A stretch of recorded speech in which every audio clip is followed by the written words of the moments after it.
a bunch of kids, they danced on graves and they were cursed. I mean, I'd imagine running over them with your Toyota is going to bring on a curse as well. The story's out of South Carolina, by the way.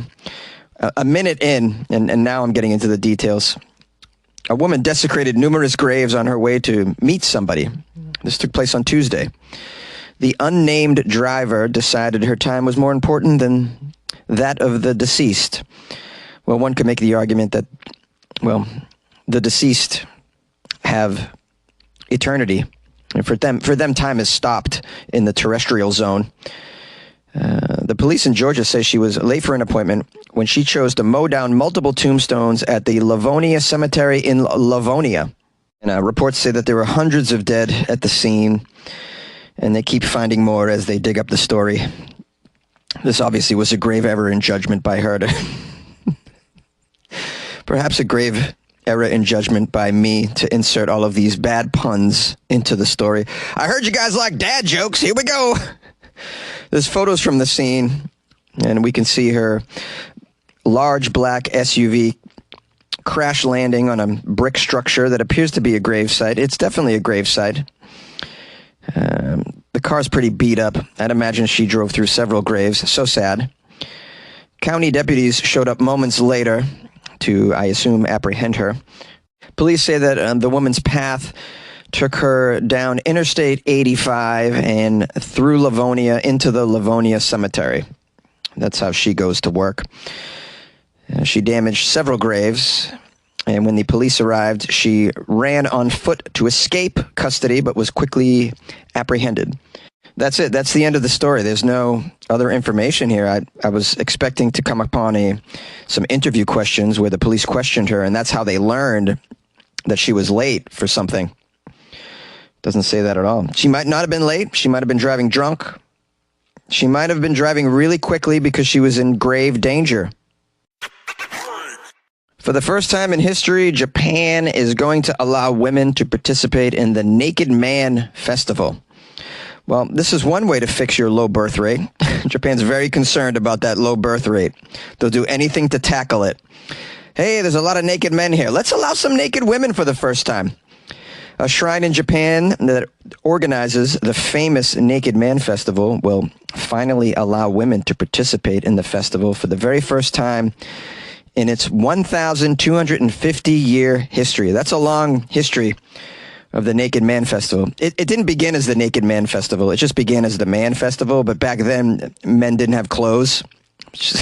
So then it evolved. Then finally they had clothes, and they're like, well, should we still do the festival naked? And someone was like, yeah, let's just keep it traditional.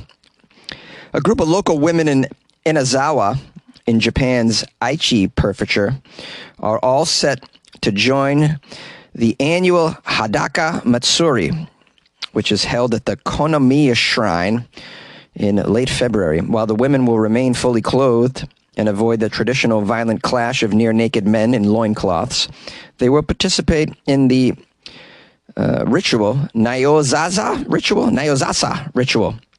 This ritual requires them to carry bamboo grass wrapped in cloth into the shrine grounds.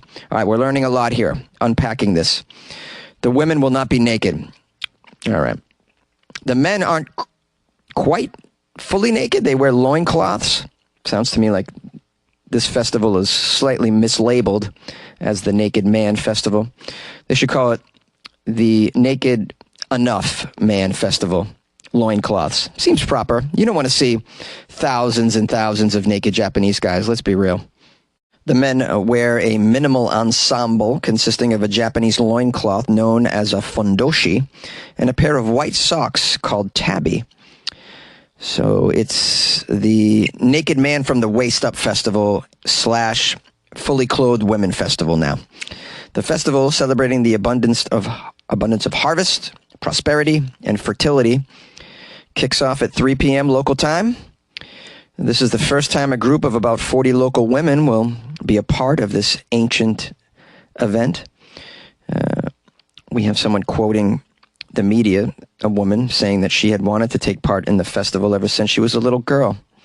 She said she used to think, quote, I could have participated if only I was a boy. Oh, and now her dream's coming true. I don't know why you'd want to participate in the Naked Guy Festival. It must be pretty cool. Maybe they got a DJ. I don't know what's going on here. Shots, shots, shots, shots, shots, shots. Naked Man Festival. Says about 10,000 people are expected to take part. That's a lot of loincloths and a lot of white socks and a lot of saggy man boobs. Going to be tons and tons of saggy man boobs. I'm just imagining. I don't know. We have an official who organizes this event called Mitsuga Katayama, who said, quote, "We have not been able to hold the festival like we used to for the past 3 years because of the pandemic. And in time, we've received a lot of requests from women in the town to take part as well. And the decision has been praised by local women and gender activists who say this is a positive step in their pursuit of equality. Many believe that the decision to involve women more prominently in the festival may be motivated by a broader demographic challenge as many rural communities face population decline due to young people migrating to cities for employment. Towns are left often predominantly inhabited by the elderly and the infirm. The need for increased participation in certain ancient traditions, regardless of gender, is seen as crucial to ensuring the continuation of cultural practices in the face of declining community populations." Now, in this festival, the naked from the waist up guys aim to snatch one of two 20-centimeter long shingi, which are wooden sticks, thrown by a priest into the crowd. The sticks thrown among 100 bundles of twigs are meant to bring a year of good fortune to whoever is lucky enough to catch them. It would be nice if they would allow the non-naked women to catch those bundles of twigs so that they could have some good fortune in their lives as well. But perhaps, next year maybe they'll allow the women to do so. I love these old traditions. It's difficult to keep them going when you have new generations that, they don't really have interest in such things in general. It's very, very low definition, low tech for the Gen Z crowd to really want to participate. And I'm sure they'd participate if you could do it remotely. Because, these Gen Z, they don't want to really leave the house. They just want to do everything online. And, if you did it online, then you could really have it be a naked festival for sure. Police in Spain have arrested a priest for selling Viagra. Raise the Lord. Praise the Lord. My bad. We have here a priest and his partner. They've been arrested in the town of Don Benito in the Spanish province of Extremadura as part of an investigation into the illegal sale of Viagra and other powerful aphrodisiacs. Choir boys rejoice.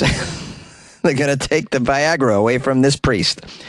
This parish priest, well known to the parish of San Sebastian, has been released on charges of trafficking what they're calling harmful substances.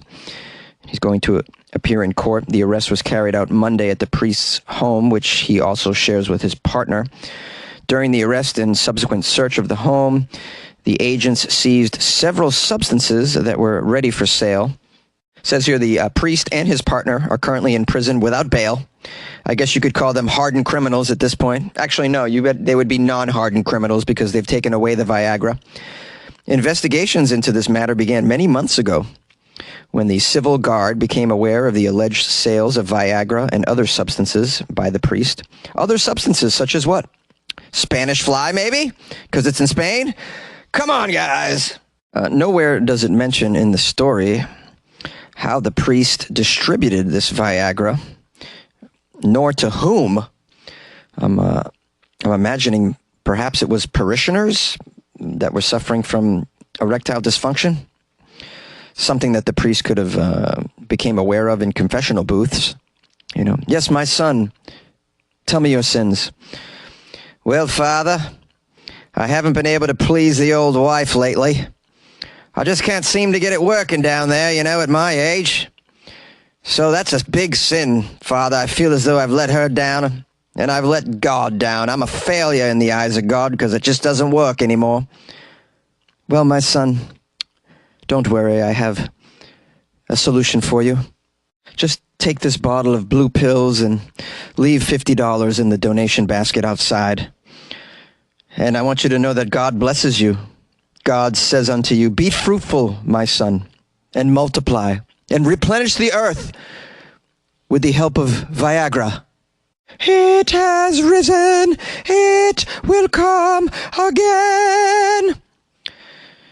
Now, some other information. They're not giving the priest's name, but he's extremely popular within the San Sebastian parish and says is very well liked by the community. The diocese released a statement saying they regret the priest's actions due to the pain, suffering, and scandal that these events obviously entail. Well, sounds like the Catholic Church has just lost another good one, guys. Just a real straight-up guy, you know what I mean? I'd imagine the church isn't releasing his name because they're just going to transfer him to another parish and allow him to keep his gig. That's what the Catholic Church seems to do. They like to cover up these sorts of behaviors, don't they? So I'd imagine the Viagra priest is just going to be in another place.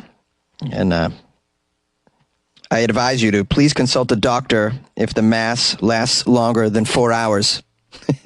Yay! Hey, thank you for being a friend. I appreciate it. Thanks for listening to Weird AF News. I appreciate that very much. I also want to give some love to someone that goes by Steamboat. Steamboat became a member of the Patreon, so give it up to Steamboat. I'm not sure what Steamboat does. I assume they fly a plane. Can you? I think steamboats are out of commission these days. So I'm not sure if Steamboat has a steamboat. I would love it if Steamboat had a steamboat. I would love to hang out with Steamboat on the steamboat. Steamboat not only, listen to Steamboat, so generous, joined the Patreon, also bought me coffee. As if the Patreon wasn't enough. Steamboat was like, I'm going to get Jonesy some coffees as well. You can do these things on my website, weirdafnews.com. By the way, you can click on the Patreon banner and join the Patreon. You can also click on the coffee cup logo and buy Jonesy coffee. Steamboat bought me some coffees and wrote, man, I wish there was a buy a shot option or a roll a joint option because you deserve more than these cups of coffee, Jonesy. Thank you for being that bright light every day. No matter what kind of crap day I'm having, I can always count on you to bring me at least one laughter that makes me forget the stress of life. Keep it up.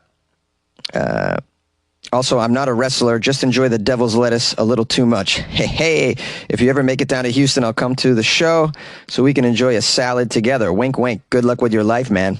Sounds to me like Steamboat also likes the old cannabis. So, yeah, we can hang out. I'm going to make it to Houston at some point because I got to get to Austin, which is close to Houston. So when I go to Austin, because I got some friends there and I can do some shows there, I'm going to also go to Houston during that trip. So we'll figure that out. Hopefully in 2024, by the end of the year, I'll be making a trip to Houston. So Steamboat, I'm going to find out if you got a Steamboat, bro, for real. I also got a couple emails, one from Josh Birch, who wrote me, for butchering the Beatles song yesterday, you're going to have to listen to hours of Yoko Ono, Jonesy. In fact, she's going to help you do your show in your closet. Seriously, I love your show, man. I listen every day. Keep up the good work. That's a nice, funny, sweet message, isn't it? That's lovely. Also, Kelly Serbeck, Kelly in New Jersey, sent me an article, a Florida Man article for tomorrow, and then she wrote, love the podcast, Jonesy. Keep up the great work, and screw the haters. They're probably Florida natives. LOL. Yeah, Kelly might be right. They could be Florida natives. I'd imagine I'm not too popular in that state because of all the bad press I've brought on them. Although, really, if we're being honest, not enough people really listen to this show for me to even really make a dent. So, Florida Man, they had a show on Netflix. I mean, and then there's the Grand Theft Auto, Florida video game. I mean, those media companies are really giving it to Florida right there. I'll tell you right now. Oh, how could I forget? I got the coolest gift that arrived at my apartment yesterday. It was some ice cream, an entire box of ice cream. Can you believe that? And it's from Cincinnati. Christy Cowley, who's a huge fan of the show, and she's been very generous in her support. And we've had some conversations on Instagram as well. She's really sweet. And she's like, when she heard that I got a care package from Canada, she says, I should give you a care package from Cincinnati. I said, well, what do you got? She's like, well, we got some great chili, but we also got some awesome ice cream. And I said, surprise me. And she surprised me for sure. She sent me a whole box. It's like 6 containers of ice cream from this company called Graeter's, Graeter, apostrophe S. Could be Graeter's or Greeters, one of the two. Anyways, it says since 1870, they've been making this awesome ice cream. And there's, I got 6 flavors in there. Like, there's like caramel birthday cake, cookies and cream, strawberry, vanilla bean. I think there's a chocolate chip. I haven't eaten any yet, but I'm going to start today. And I think I can probably finish one by the end of the day. I just got to believe in myself. Anyways, Christy wrote me a nice note too. It says, thanks for keeping the laughs going, Jonesy. Next time, Cincinnati chili. From Christy. Isn't that amazing? It was just such a cool gift. I've never been mailed ice cream before, and I wasn't sure how that worked, but they do it okay, man. It comes in like a cooler. There's dry ice in there. They've really figured this out. So I guess when Christy sends me chili, there's a way to send it to me while it's steaming hot still, I'd imagine. I hope so. But I could just heat up the chili. But yeah, I love chili too, and I've heard about that Cincinnati chili, so I'm looking forward to that as well. If you guys think that you can send a better care package from your area of the world, yeah, let me know. Hit me up. I'll accept care packages. Maybe we can do a comparison. The one from Canada was amazing, and this one's pretty great as well. And I can't wait to dive into this ice cream. So thank you, Christy. Thank you to everybody who's ever sent me anything and showed love and support for me and the show. I just appreciate it. I'm a very lucky podcaster, I have to say. And my friends find it just incredible that people send me stuff. They're just like, someone mailed you this? I'm like, yeah, they mailed you homemade baked goods. I'm like, yes, they did. And I've gotten some cool stuff over the years. Someone sent me, was it Nick? Nick sent me a bottle of champagne and a drinking horn. I mean, these are just one of the many amazing gifts that I've gotten. So, and Connie in Georgia has sent me some awesome stuff. So, yeah, I'm a lucky guy. Anyways, you guys can just email me. I'll give you my address, funnyjones@gmail.com. Or you don't have to send me anything. You could just send me an email, say hello. You could send me Florida articles as well, because tomorrow's Friday, and as you know, we're going to do Florida Friday. All the weird news from this week, from this week on Friday only, which is the Florida Friday episode. In case you're new to the show, that's what we do every Friday, Florida Friday. If you want to call the show, it's 646-450-2012. And my Instagram is @FunnyJones. You can also send me stuff there, messages and articles and whatnot. And if you're in the Southern California area, tomorrow night, Friday night, I got a big show in Hollywood. So all the information for that is on Instagram. And if you DM me, I'll put you on the guest list. How about that? All right? Because I love you guys. Okay, all right. This outro was very, very long. But it's very long because I received a lot of love. And for that, I'm just grateful. A woman has died after getting a Brazilian butt lift by a fake Florida doctor. A Florida man with a license plate Will Run flees from the police at 145 miles an hour. A Florida woman tried to sell her daughter for $500 in a parking lot. And a Florida man's 7-Eleven employee stole $25,000 and flees on a Greyhound bus. These are the weird stories for Friday on Weird AF News, the only daily weird news podcast recorded inside a closet, and the only daily weird news podcast that does Florida Fridays. That's right. All the weird news this week from the state of Florida, and Florida only, for good reason. Well, stay tuned.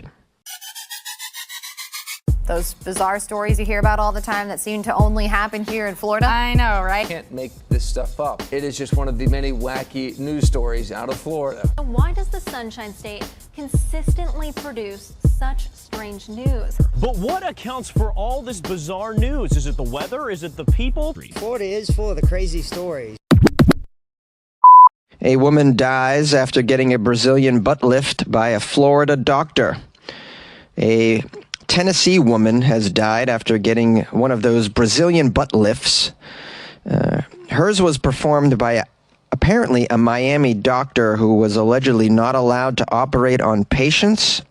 Why would you get any procedure in Florida? I just don't understand it. I'd feel safer getting a butt lift in Tijuana over Florida. And ladies, go to the gym. The gym, man. It's there for you. Squats. I mean, it's not complicated. It's so simple. Just go to the gym, squats. You don't even have to go to the gym to do squats. You can do squats in your home. You don't even need weights to do squats. You can hold on to something else and do a squat. You can grab a watermelon, hold on to a watermelon, get yourself a 10-pound watermelon or a pumpkin and do squats with that. You can hold your baby while you're doing squats. That's good if you're a mother at home. You can breastfeed. You could do squats and breastfeed at the same time. Bam, bam. It's called multitasking, and you don't have to die at the hands of a Miami doctor trying to give you a Brazilian butt lift using who knows what, putting cement in your butt. Didn't I cover a story about a Florida doctor who put cement in somebody's Brazilian butt? Yeah, this is going to be the firmest butt you've ever had. So firm because you're going to be stiff. You're going to be a corpse. All right, now let's jump back into the story and get the details. This is very sad. I feel horrible. This is a mother who made a bad choice, it seems. Erica Russell, age 33, she traveled to Seduction Cosmetic Center's facility in Coral Gables, Florida. Seduction Cosmetic Center. That should raise a red flag right there. Real doctors don't name their medical facility Seduction Cosmetic. Seduction? It's like the billboard for the lawyer I see in Los Angeles. Sweet James, the lawyer. Who's hiring Sweet James? That's great if you want a lawyer who sounds like he might be a pimp. Guys, these are medical procedures. These are lawyers. You need real, true professionals. This is serious business, the medical field. It's serious business, the legal field. You have to hire people who also seem professional in their promotions. Seduction Cosmetic. I mean, all right. Anyways, I'm judging way too early. Maybe Seduction Cosmetic has a great reputation, but I don't know. It's in Florida. Just to me, the title's such a red flag. I mean, it's like going to a place called More Likes on Instagram Plastic Surgery. Okay. So this woman flew to Florida to undergo this cosmetic procedure, a Brazilian butt lift. You guys know how that works? It takes your saggy butt and it brings it back up, looking like when you're 19 years old again. All right, during the surgery, her doctor, John Sampson, allegedly he punctured her liver, bladder, and intestines with a cannoli. I'm sorry. Not a cannula? I thought that said cannoli. I was like, did she get operated on by an Italian chef? He punctured all of these organs with something called a cannula. Cannula? It's a tube primarily used for removing fluid from the body. Wow, this is horrible. He just pretty much massacred this woman who went down there for just a butt lift. Wow. It says here a little over 2 hours after the surgery began, unfortunately, this woman went into cardiac arrest and passed away. This is horrible. The lawsuit says her cause of death was determined to be something I can't pronounce, but it has to do with bleeding in certain areas I can't pronounce. So we're just going to skip all of the medical terms because, I mean, hardly any of you are doctors anyways. I don't think doctors listen to the Weird AF News podcast. I'm just going to go out there. That's my hot take. Attorneys representing the woman said that the doctor was not allowed to perform surgical procedures at the facility and alleged that Seduction Cosmetic provided the woman with falsified paperwork stating that the doctor, quote, had plastic and cosmetic privileges at a local hospital when, in fact, he did not. Yeah, this is ridiculous. And you have to imagine how many doctors are slipping in to the cosmetic surgery realm without really being surgeons. They come from some other field. But, you know, you go into cosmetic surgery. Why? Because it pays cash. Pays cash. Credit card cash. You don't have to deal with insurance companies because insurance companies don't cover this kind of stuff. So why deal with insurance companies? I mean, I hear stories all the time about medical facilities and hospitals that have to fold because of lost profits, because of the whole insurance game that they have to play to retrieve their money. It's a whole racket. So why not just go and do cosmetic surgery? But then you get questionable doctors in that field because they just went in there for the wrong reasons and they don't have the training. It's very sad. This all could have been avoided if we could just crack down on this sort of stuff in the U.S. The whole medical industry in this country is out of control. It's out of control. So I'm just going to say this one more time.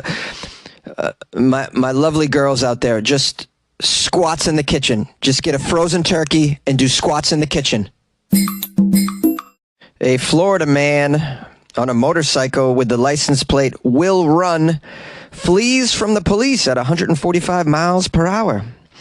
Well, he wasn't lying. He will run. He said he was gonna. License plate checks out. Stories out of Tampa, Florida. A motorcyclist with the license plate "Will Run" was arrested Tuesday night for fleeing the Florida deputies at speeds upwards of 145 miles an hour. It's a miracle they even caught the guy.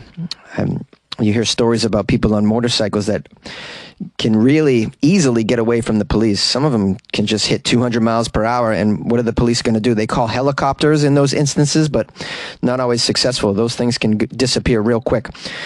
According to the sheriff's office, this teenager, it was a teenager, was caught weaving through highway traffic at speeds in the Sanford area after taunting and fleeing officials. So in addition to driving really fast away from the cops, he was taunting them on his "Will Run" motorcycle. Well, did they interview this character? Did they find out what was going on? Maybe he was born to run. Some people are born to run. You know the type. There's even a song about it.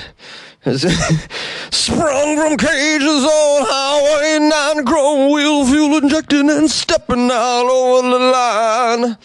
Oh, baby, this town rips the bones from your back. It's a death trap. It's a suicide rap. We gotta get out while we're young.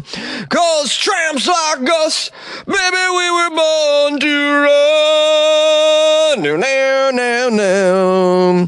Yes, girl, we were. Have I ever told you about the time I met the boss, Bruce Springsteen, in New York City? I'll never forget it. It's one of the greatest moments of my life. I'll have to tell you about that someday, but not right now on Florida Friday. We have work to do. Back to the story. So regarding the license plate, this is a very important detail. "Will Run" was his license plate. That's what it says. And it wasn't a real license plate, as you can imagine. It wasn't even a vanity plate, you know, the plates that you can register yourself. They actually screen those out, and you probably wouldn't even be allowed to purchase a "Will Run" license plate, because that implies, you know, fleeing from the police at 145 miles an hour. Everybody knows that. This is worse. This license plate is a little joke license plate that you can buy as a gag at like stores and stuff. I think you can even get them at 7-Eleven sometimes. You can definitely order them online. They're supposed to be funny. It was that license plate. So, I mean, the whole thing is comical. The boy's name is Ashton. Ashton, yeah, of course, Ashton, age 19. Anyone named Ashton is going to be up to no good in Florida. You know that. Now, there's footage from the helicopter that was involved. See, this is the problem with shenanigans like this, is you use up a lot of community resources. I heard that the helicopters in Los Angeles, when they're flying, it costs taxpayers approximately $2,000 per hour. So when you think like, oh, it's not a big deal. No, it's a huge deal. A helicopter flying out for 5 hours, that's like 10 grand it costs the community in funds. So very annoying. And then the traffic ticket they give you doesn't usually cover the 10 grand, just going to say. So the video shows the teenager weaving through cars with "Will Run!" And he was running through cars, running through intersections before he gets stopped, gets arrested. Another video shows the deputy asking him, this is kind of funny, the deputy is heard on the video asking him, "Oh man, was that shit fun?" And then Ashton replies, "No, not really." No, not really? What's... Ashton, come on, man. That's why you're doing it, because it's supposed to be fun, right? Can you imagine how angry the police must have been? They'd be even more angry, those Florida cops, if they could read.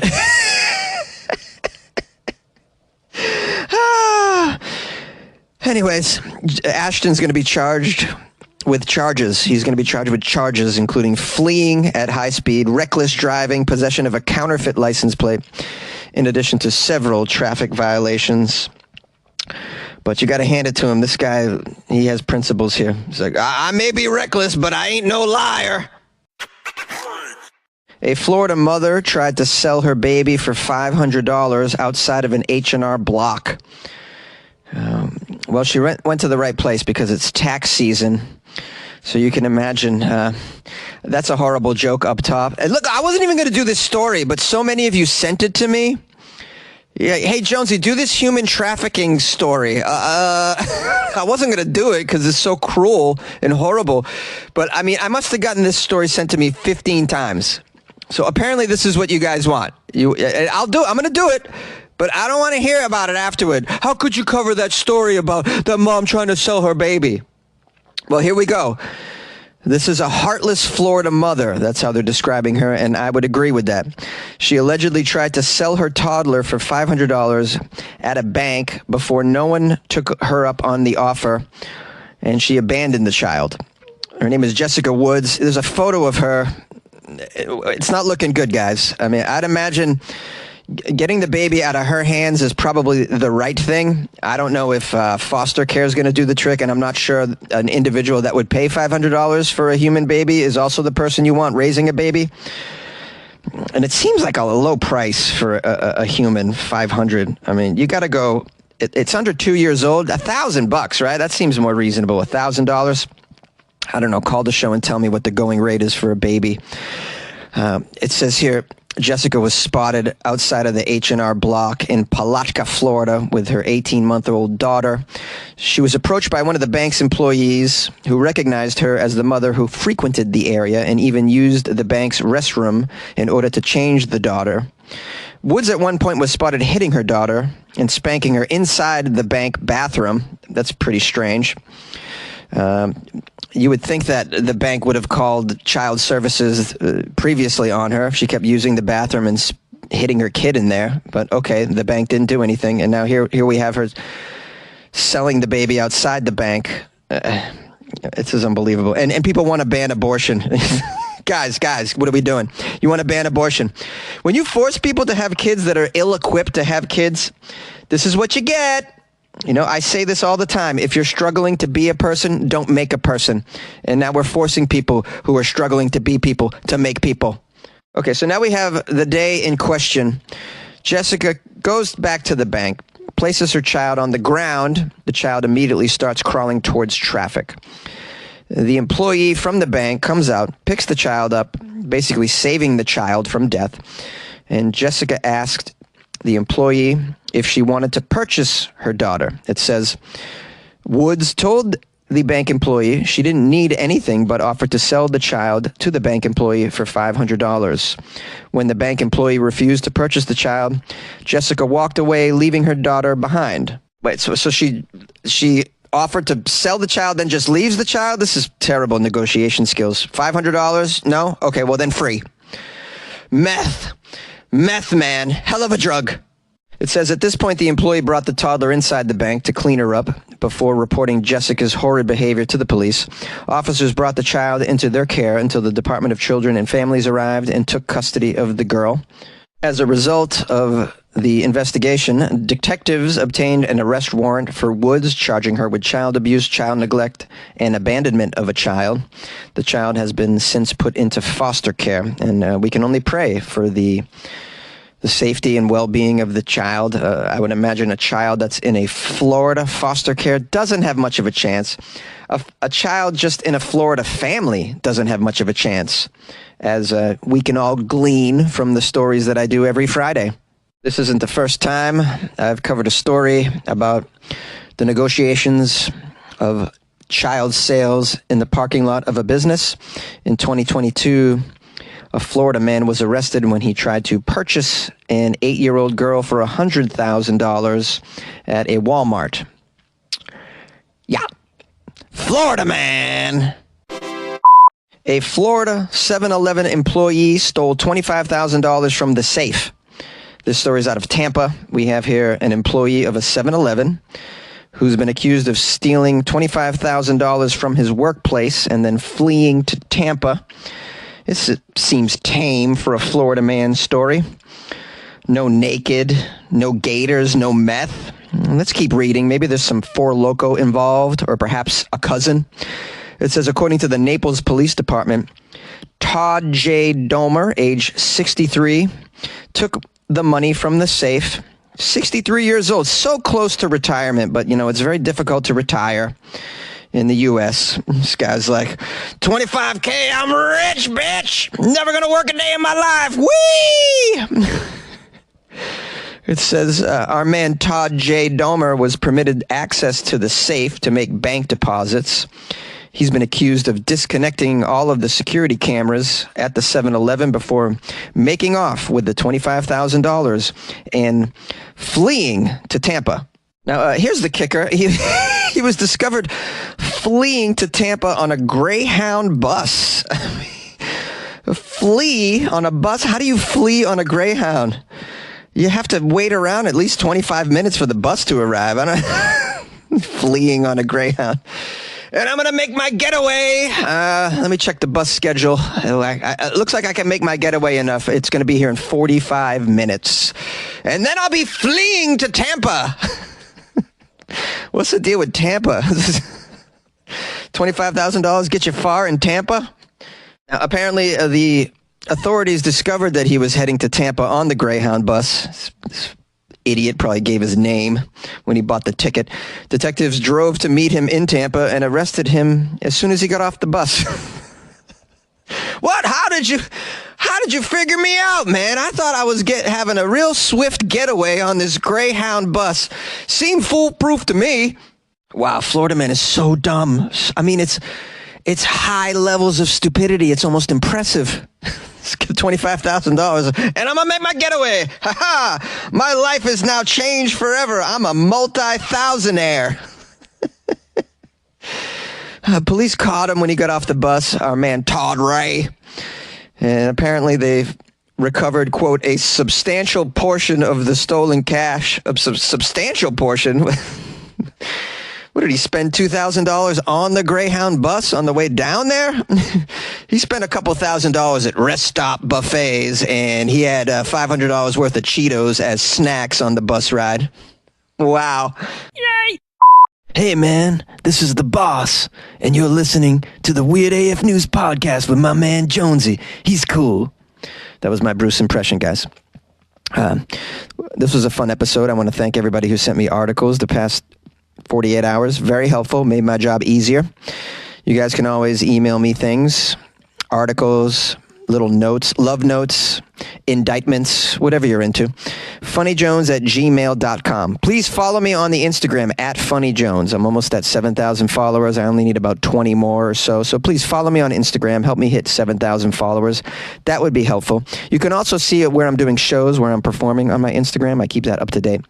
Tonight is Friday. I have 2 shows, one in downtown LA and one at the Ice House in Pasadena. So if you're interested in seeing me, the downtown one is a private show, but I could probably swing it and get you in. But just go to the Ice House tonight. I'll be there.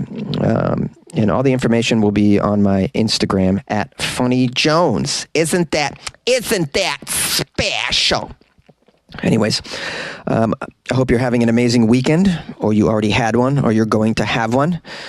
And if you want to support Weird AF News, it's very, very easy. You're probably wondering, how do I support Weird AF News? How do I support Jonesy? Go to weirdafnews.com, the official website. You can make a PayPal donation from there. You can buy me a cup of coffee, or you can join the Patreon. All of those things are available on the homepage of that website. Just click on the banner. There's a little coffee cup. There's a little PayPal symbol. Do I have to walk you through this? I'll hold your hand if it means giving me $5 to buy a coffee. I will do that. Joining the Patreon is a great way to do it. I recommend that because it's like buying Jonesy a coffee every month, and you also get access to additional Weird AF content that I put inside the Patreon. So check that out. You can also download the Patreon app. There's an app on your phone, and do a search for Weird AF News. That's where you'll find me. Anyways, I'm looking forward to the weekend. Got a lot going on. I'm very excited, and I guess I'll see you guys on Monday. And just one more thing, in case you don't know, I need to say this. Good luck with your life, man! Don't touch the cat that fell into a vat of hazardous chemicals. A woman with 2 vaginas also has 2 boyfriends.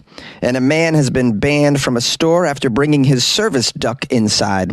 These are the weird stories for Tuesday on Weird AF News, the only daily weird news podcast in the universe. I'm Jonesy, the host of Weird AF News. Thanks for spending some time with me. Let's go. A cat fell into a vat of hazardous chemicals, and it sparks a health warning in Japan. A cat fell into a vat. This sounds like the beginning of some sort of twisted Dr. Seuss story. We have here a city in Japan. They're on high alert over there because apparently a cat fell into a tank of hazardous chemicals and then just disappeared into the night. Officials in Fukuyama say they have stepped up their patrols. They're searching the area. They're warning that the residents should not approach this cat if they happen to see the cat that fell into the vat. Now, this all took place at a plating factory on Monday. A worker arrived and saw a trail of paw prints leading away from a vat of something called hexavalent chromium. This is a cancer-causing chemical that can induce rashes and inflammation if touched or inhaled. They checked the security footage, and that's when they saw the animal leaving the plating factory. There's been a search in the neighborhood, but no one has yet to find the cat, and it remains unclear whether this cat is still alive, according to Fukuyama City Hall officials. It's a very sad story about a poor cat. I hope it didn't suffer too much. But I have to ask the question, any chance we're going to see some superpowers out of this cat? I mean, did you check those paw prints? Were they gradually getting larger as the cat turned into Catzilla? I'm kind of concerned. The Joker fell into a vat of chemicals. I believe it was acid. And then the Joker had some powers. I don't know what those powers exactly were. Crazy. I think the Joker had crazy powers. We have now a cat turning into perhaps the Cat Joker or the Kittler. And then maybe somewhere there's a dog whose parents were just murdered in front of him, and then the dog's going to turn into some sort of bat dog. And then somewhere down the road, they're going to meet the Cat Joker and the bat dog. This is crazy speak, I realize. Let me just jump back into the story and get some more details. We have here a manager of the Fukuyama factory named Akihiro, who says a sheet covering the chemical vat was found partially torn when employees returned to work after the weekend. Workers have since been on the lookout for the cat. Factory employees typically wear protective clothing, and no health issues have been reported among the staff since this issue. And then there's a little information about this chemical. Hexavalent chromium, also known as chromium-6, is perhaps best known as the carcinogenic chemical featured in the 2000 movie Erin Brockovich, starring Julia Roberts. Now, I've never seen Erin Brockovich. I haven't seen too many of Julia Roberts' films. I have seen Julia Roberts, though, in person when I was in New York City. She walked by me while I was sitting in Gramercy. I believe at the time she was living around there, Gramercy Park area. This movie is based on a real-life legal case focusing on the fight against some utility company that was accused of polluting the water in a California community, causing increased cancer levels and death among the residents. This substance here, chromium-6, is harmful to the eyes, skin, and respiratory system, according to the U.S. Centers for Disease Control and Prevention. So if you do happen to come across the cat, approach with caution. Probably don't pick up or pet the cat, I'd imagine. Although I don't know how you're going to tell this cat from among other stray cats. Of course, no one even knows whether the cat is still alive. Experts say that the cat probably would not survive for long after coming into contact with this substance. We have Linda, who's a researcher specializing in chemical risk assessment. She says, even if the fur would protect the skin from immediately getting large burns, cats clean their fur by licking it, moving the corrosive solution into the mouth. My guess is that the cat, unfortunately, is not alive or will be passing on shortly from the chemical burns. And city officials are busy telling the locals to avoid touching this animal completely. They want you to inform the police immediately if they come across it. But nobody's found it. So perhaps the superpower that this cat has is invisibility, or I'm guessing flying, and it's just taken off. Just trying to end this story on a positive note, concentrating on the theory that the cat is still alive and does have some amazing superpowers here. There's Cocaine Bear, there's Meth Gator, and now we have Super Cat. Yay! Meet the woman with 2 vaginas and 2 boyfriends. Her name is Annie Charlotte. She's 25 years old from Surrey in the UK. She previously made some headlines after revealing that she was diagnosed with something called uterus didelphys. It's two vaginas. This is a medical phenomenon, which means, incredibly, this young woman who happens to be a model could conceive two babies with two different men at the same time. It's pretty miraculous. She also has two periods, something that she says she manages with contraception, and she says both of her organs are completely functional. This is pretty wild.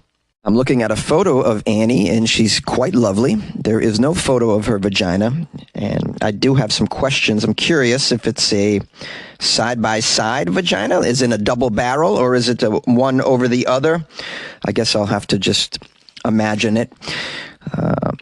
Having two periods sounds like a rough way to go about life, though. One period's hard enough. To have two, I mean, can you imagine the mood swings and the pain and everything? And probably a lot messier, I'd imagine. Twice as messy, probably. But we don't have to go into that. It says here, after her long-term relationship ended last year, Annie has gone on to meet two new men. Oh, good for her. She claims she isn't cheating because they each have use of one designated vagina. Hold on. All right, so each one is using one designated vagina for each. She says, quote, I don't cheat because I let my boyfriends use one vagina each. She says they don't really know about each other either. I never told either of them about each other. I don't think they needed to know. Well, that's cheating, Annie, if you didn't tell them. Whether they've been pushed into one vagina or not, if they don't know about it, I would say that's cheating. Okay, that's odd. This woman's got problems, it seems. She says they both have their own vagina, so they only have sex with that one. Well, how did you pull that off anyways? Hey, hun, why are you always making me use the left vagina? Because the left is right. What about the other vagina? I'd like to get to know the other one. No. I'm saving that one for marriage. Annie has been dating one of the men for 4 months and the second for 2 months. She says, I started dating only recently. I got my first boyfriend last year and then just kind of enjoyed that until it fizzled out and then started dating 2 new people. It was casual at first, but then we started hanging out more and more. It's actually kind of nice because they're both totally comfortable with making adult content with me and their vagina. All right. This is getting out of control. She got OnlyFans, clearly. I wonder if she has multiple OnlyFans accounts. She must. One for each vagina, I'd imagine. Probably making twice the money, though, so that's smart. Now, Annie, I don't know if you've thought about this, but you could take on a third boyfriend, I'd imagine, for your other entrance. I'm not going to say it on this podcast. I'm going to keep it clean. I'm going to keep it clean. This story's edgy enough for Weird AF News. But Annie, I mean, think of a third OnlyFans. You could just triple your income. Annie says it's very hard to juggle both men. It's hard having 2 vaginas and 2 boyfriends. She sees them each once a week and spends alternate weekends with them. Yeah, I tried this. I tried to date 2 women. I was like, I got 2 balls. I could date 2 women. They didn't fall for that, though. Annie was diagnosed with this uterus didelphys when she went to get a contraceptive coil fitted as a teenager at a time where she was starting to become interested in dating and exploring her body. At first, she was shocked by it and felt inadequate because she didn't feel that she was normal. But by the time she went to university, she learned to open up about it, even using the quip, quote, I have 2 vaginas, as an icebreaker. That's an odd icebreaker. If someone told me that at a bar, I wouldn't believe them. I would have to say, prove it. Prove it.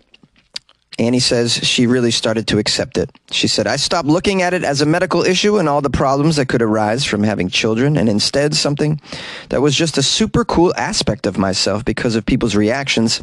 They would be shocked, but also very interested. Now I've completely embraced this and accepted it as part of myself, and I've never been more confident in my life because of my double vagina. Wondering before she took on the two separate boyfriends if she attempted to explore to see if there's a man out there with two wangs that she could get with. Does that exist as a condition? Two wangs? Maybe I should Google this. Hold on. Let's see if two wangs exists. Well, it turns out there is an example of this two penis situation. It's a condition called dysphalia, a duplication of the penis. I came across this article here describing this man who goes by Double D Dude on Reddit. He was born with this rare genetic condition, apparently. And he went on Reddit with an Ask Me Anything thread and explained that both of his members are around 6 inches long, though one can reach around 7 inches, and that they're both in perfect working condition. And miraculously, it says a Double D Dude can even urinate out of both of his members. Wow, that's crazy. All right, guys, we're learning about the weird private parts that exist out there. I didn't know this other stuff was on the menu, to be honest with you.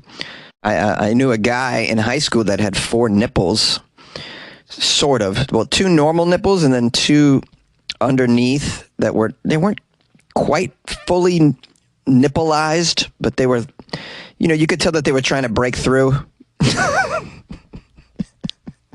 I saw that many times. We were constantly making him show us.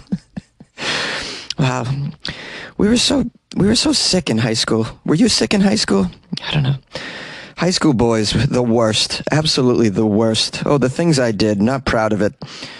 Thank God there was no phone videos back then. Well, I met me a girl on a dating site. We went out that very same night. She said, I got a surprise for you. Not one vagina, I got 2. She got 2 vaginas. I fell in love with one. She got 2 vaginas and I fell in love with one. Yay! A man brought his service duck into a store. In Tennessee, a man has been banned from all of the Buc-ee's stores for life, banned for life, after bringing his service duck into the chain's Tennessee store on Saturday. This man's name is Justin Wood. He posted a video of the incident on his YouTube account about this.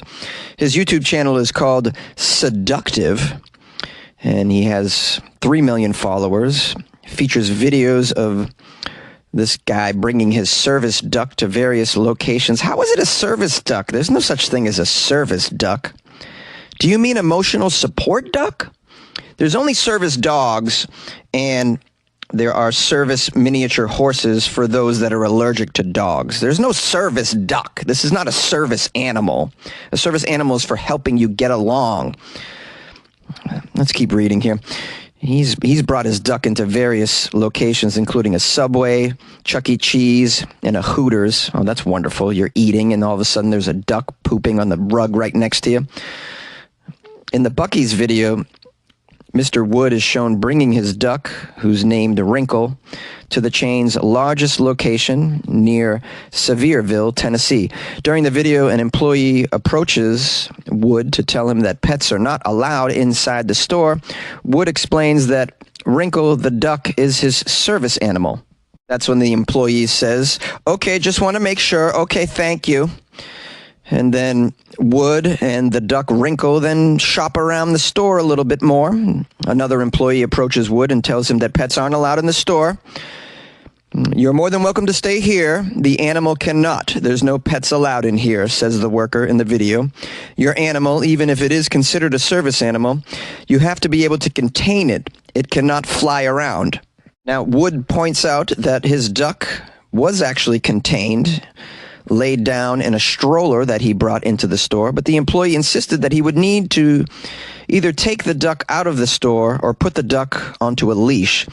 And then in the video, Wood takes the duck out of the stroller and puts an imaginary leash around the duck's neck. The duck then is allowed to walk around on the ground following the owner. The employee says in the video, "Okay, I'm going to call the cops." After purchasing a case of water bottles, Wood is shown leaving the store, and an officer pulls up in a patrol car to speak with Wood about the situation. The officer goes on to explain to Wood that he is now banned from all Buc-ee's properties going forward, including both the parking lots and inside the stores.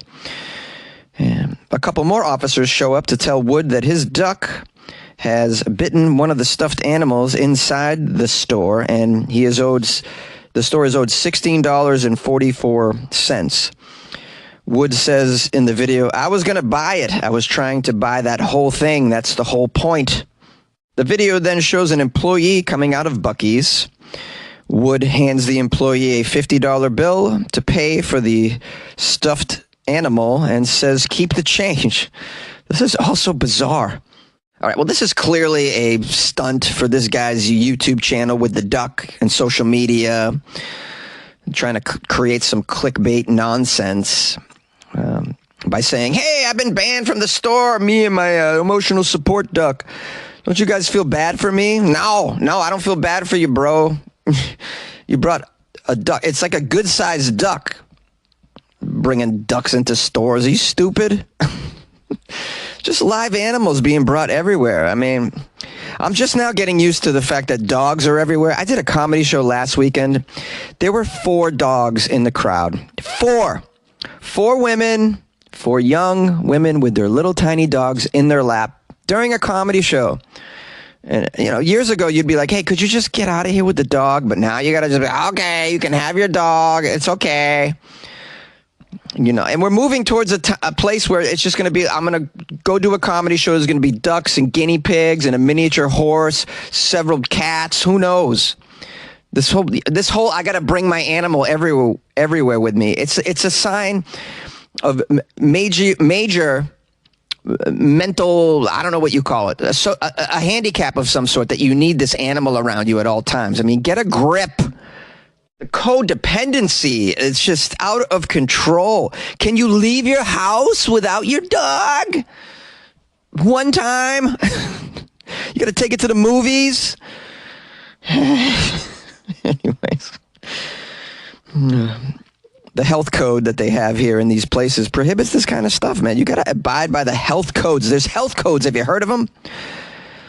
The health code here at Buc-ee's prohibits live animals, including dogs, where food could potentially be contaminated.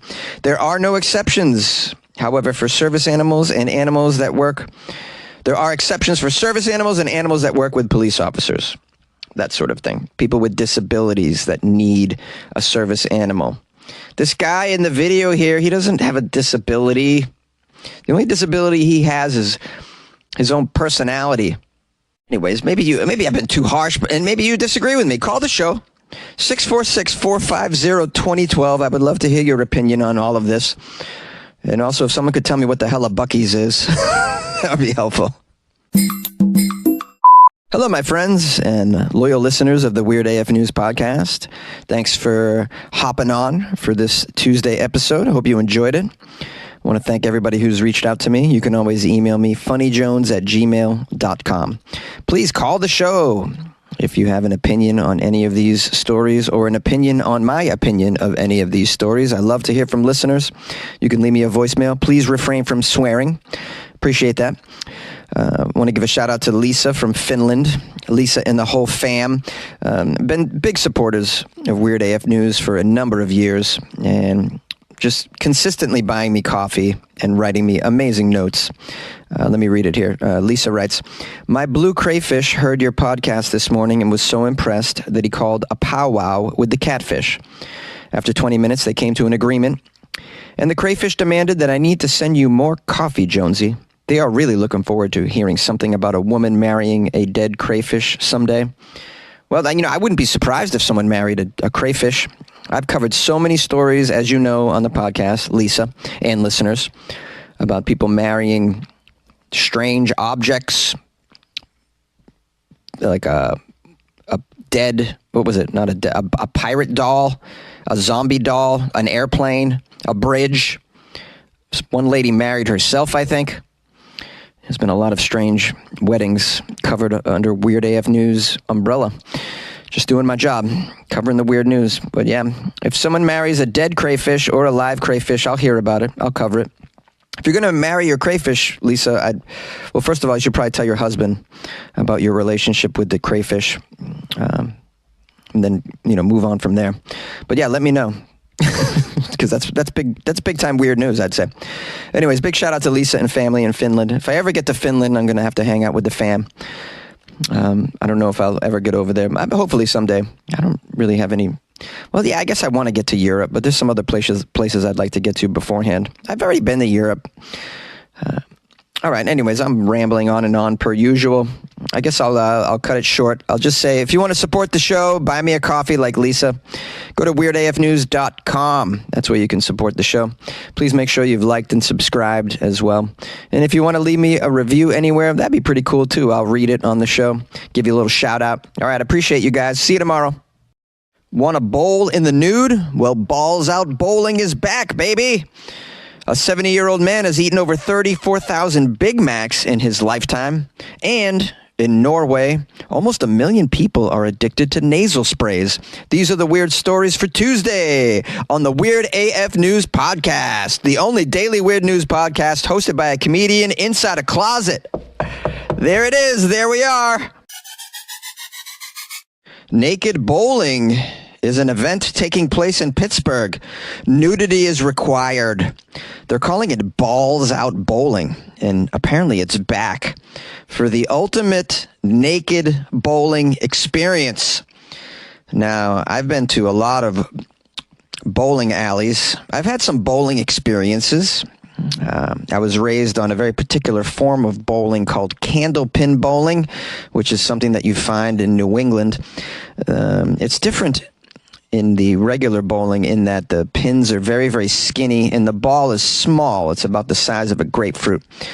I like bowling in all of its forms. I've even done lawn bowling before. I made a video about that on my YouTube. It's at Funny Jones.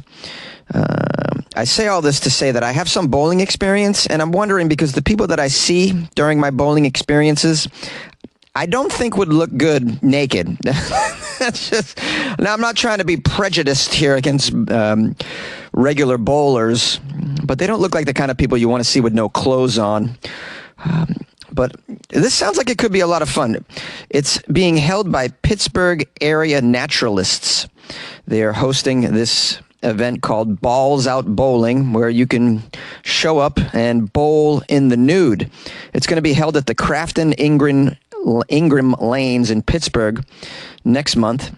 The event is for anyone over the age of 18 who wants to bowl naked. Nudity is required, of course, at the nude bowling experience, with the exception that women apparently can wear bottoms. So the women can wear some bottoms. They say sexual activity is not permitted at the Balls Out Bowling event. No sexual activity, but I don't know, would you consider polishing some balls a sexual activity?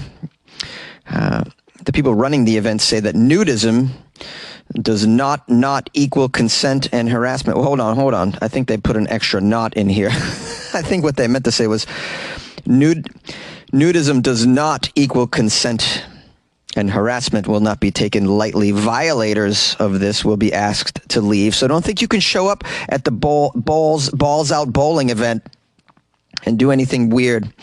All right? You gotta conduct yourself with respect, and no photography or video is allowed either. I'm wondering if they still require shoes during the bowling event. All naked, but the bowling shoes. You have to bowl with those shoes. It's pretty important. It's going to look pretty absurd, though, being completely naked but having bowling shoes on. In fact, having just the shoes on kind of makes you look more naked. It makes you look like you're naked on purpose, really. And you can run around naked.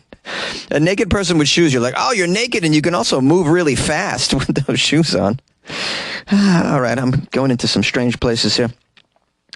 All right, I just went to the event page to learn a little bit more about Balls Out Naked Bowling. It's going to take place Sunday, April 28th, right after church. It's going to be at the Crafton Ingram Lanes in Pittsburgh. The hours are 4 p.m. to 7 p.m., so they're doing it's kind of an early night here. I guess naturalists need to get to bed early. Or maybe that leaves them time to get to the post-Balls Out Naked Bowling orgy that they no doubt will be having, right? It says here the tickets are $25. It says, get ready to get naked and have a blast at Balls Out Bowling, the ultimate naked bowling experience. Balls Out Bowling is for anyone who loves to have fun and show off their skills in the buff. Join us for an unforgettable night of bowling, music, and some good times. Whether you're a seasoned pro or a beginner, this event is perfect for you. You'll be able to bowl your heart out with friends and strangers alike. But this isn't just any ordinary bowling night. We'll have music blasting, drinks flowing. There will be prizes to be won. So grab your friends. Yeah, grab your friends. Put on your bowling shoes and get ready to go balls out. Of course, nudity is required, with the exception that women can wear bottoms. Please bring a towel. I suppose that's for the plastic bowling seats that everybody sits on. You want to have a towel down there. You don't want to leave streaks, I'd imagine. Now, I'm wondering if this is the right nude sporting event. Let's just unpack this a little bit. It's just because, I don't know. When you're bowling, you sort of contort your body in some strange places that just may not look very appetizing on a naked person. I'm just putting that out there. Although, I don't know, maybe people enjoy that. Great form, Greg. A nice anal cavity. Because you're going to see everything. People are bending over when they're releasing that ball. Now, when I was reading this article, I was wondering to myself, what other nude sporting events are there out there in the world? I did a quick little Google. I found this article called 5 Nude Sporting Events Around the World. The first one here is called Hadaka Matsuri. It's a well-known naked celebration in Japan. It takes place on the 3rd Saturday of February every year at a temple in Okayama. In this 500-year-old ritual, more than 9,000 men and boys sprint to a shrine while wearing nothing but white loincloths. Oh, yes, this is that naked event I believe I covered last month. There's also here the Maslin Beach Nude Olympics. First began in 1983. This is in Australia. There's about 500 competitors every year competing in events including the sack race, 3-legged race, tug-of-war, frisbee throwing, and best bum contest. We also have here the naked snow sledding competition. This sledding contest in the town of Altenburg, Eastern Germany, is a topless imitation of a winter sport. The annual event, which is put on by a radio station, includes 13 men and 12 women competing for the title of Nachtradmeister, or what's known as Champion of the Nude Sledding. Oh, there's also a big cash prize of $1,000. They also have the World Naked Bike Ride. Since 2004, naked bike riders have been taking over city streets from London to Paris to Washington, D.C. It is all coordinated under the World Naked Bike Ride banner to promote and increase awareness of alternative modes of transportation to harmful greenhouse gas emissions. So it sounds like a fun event and for a good cause as well. These are some of the naked sporting events around the world. I haven't participated in any of these. Maybe I should. Have any of you participated in any of these nude events? I'd love to hear from you and your experience. Call the show, 646-450-2012. Get naked. Get bowling. Meet the man who's consumed over 34,000 Big Macs and counting. We have this Wisconsin man. He has the world record of eating McDonald's Big Macs in a lifetime. Just this past week, he passed 34,000 Big Macs. This guy's like the LeBron James of Big Macers. His name is Don Gorski. He's a 70-year-old retired prison officer. He ate his first Big Mac in 1972 and has since been obsessed with the iconic McDonald's burger by eating 34,128 of them total for over a half a century here, according to the Guinness Book of World Records. He first achieved the actual record in 1999. He's kept the record all this time.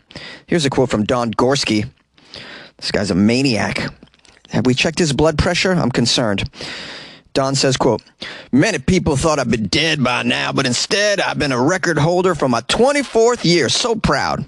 One of Guinness World Records' longest running record holders. Yeah, I'm proud of that. That's pretty cool to me."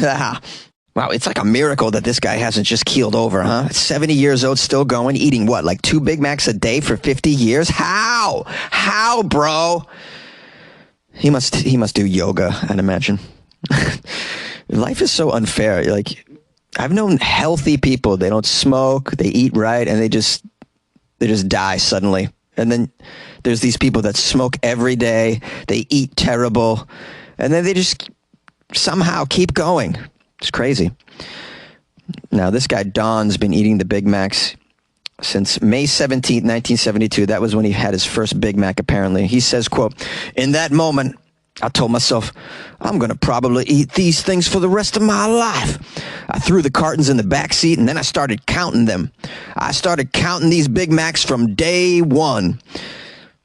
And Don has, since that fateful day, eaten Big Macs, tons of them. He's collected every container and receipt from all of his Big Mac purchases. Where do you put all these containers, Don? Does he have like a storage unit of just Big Mac containers and receipts? It's unbelievable. Now, it says here, Don even has a wife. Wow, this woman's very tolerant to a particular lifestyle. Can you imagine living with a man that eats Big Macs all day, every day? He probably smells like a Big Mac. Wow, this woman's amazing. I'm going to McDonald's. Will you want anything, honey? Again? Yep. 50 years and counting, honey. Now, apparently, Don actually proposed to his wife in a McDonald's parking lot. That seems appropriate. She's been very supportive of her husband's Big Mac passion. Don says, quote, "My wife has put up with a lot of obsessive compulsive things that I do and hasn't let my Big Mac thing get to her at all." Yeah, but I'd imagine you can't store all the cartons in the house, though. She probably draws the line there. I would love to know where these cartons are. Does he have a shed out back? Now, in case you're curious, as I am, to some of other Don's lifestyle characteristics, it says here Don walks 6 miles a day to help keep that physique. In addition to eating fewer Big Macs a day to be a little bit healthier, he doesn't eat breakfast at all, and he does not eat any of McDonald's fries. All right. Yeah, those fries aren't very good for you, I'd imagine, but I don't think the Big Macs are either. Don says that he may have an evening snack sometimes, such as a fruit bar, ice cream, or potato chips, but mostly his diet consists of eating the Big Macs. Here's another quote from Don, who's very proud of his physique. He says, "I'm healthy as a horse, man. I weigh 190 pounds and my cholesterol is 165. You know, I'm better than normal." Now, apparently the local McDonald's that Don has eaten most of his Big Macs at have even put up a sign commemorating Mr. Gorski's 50th anniversary. It was later posted to the Guinness World Records website as well. It says, "Congrats, Don, on 50 years of Macs." Now, when asked if he'll ever retire from eating these Big Macs, Don replied, "Well, I don't think so. When I like something, I stick with it all the time." Yeah, I think Don has something called obsessive compulsive disorder, but that's fine. It's led to this amazing record, which I doubt will ever be broken, especially seeing as the price of Big Macs seems to go up every year as well. I am wondering, though, on a physiological standpoint, how we're really doing in that body of his. Because if your cells get replaced over time gradually, and all you're eating are Big Macs, you're only putting Big Macs in your body, eventually your body is just made up completely of Big Mac-produced cells, right? I am become Big Mac, more Big Mac, me, Big Mac man. I can see a movie about this guy, huh? Okay, it also says here, since he retired from his prison job, Don doesn't drive himself to McDonald's every day. Instead, he buys Big Macs in large batches about twice a week. It says here, Don will eat a fresh Big Mac when he picks up his order and then will microwave the rest at home when he's hungry. Oh, Don's very committed. He's not even eating them fresh. He's eating microwaved Big Macs, which I can't imagine are that great.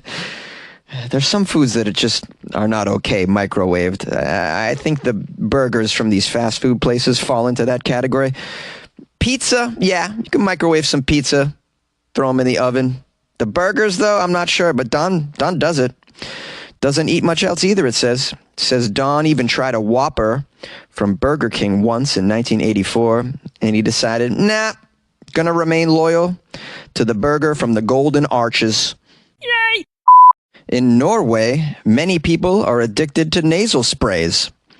Norway is apparently facing an unexpected health crisis, as a staggering 700,000 people have found themselves tangled in the grip of addiction, not to any illegal substances. Instead, they're addicted to over-the-counter nasal sprays, a common remedy for nasal congestion. As per the Norwegian Institute of Public Health, the sales of over-the-counter nasal sprays have exhibited a consistent upward trend in recent years. In 2022 alone, the total number of packs sold for mucosa decongestant nasal spray reached a notable 9 million. This addiction, they say, is very expensive and disruptive for individuals such as Gula, a 22-year-old who has shared her struggles on social media. She describes a claustrophobic, suffocating feeling if she fails to use the nasal spray consistently throughout the day and night. The damage done to her mucous membranes means she is actually unable to breathe properly without constant relief from these nasal sprays. Oh yes, this is nothing new. I've met several people that have inculcated the nasal spray into their lifestyle on a daily basis. It seems to me that they can't even breathe without it. I don't know how this comes about. In the story here, we have a physician named Sverre Steinsvåg. Sverre Steinsvåg works at a hospital in southern Norway. And Sverre Steinsvåg has been paying close attention to this recent phenomenon. He has researched the effects of nasal sprays and why people are becoming addicted to these. It says here, in addition to what seems to be a problem in Norway, there are doctors in the U.S. that are also concerned. They estimate that the number of people that might be addicted to nasal sprays in America approaches the 10 million mark.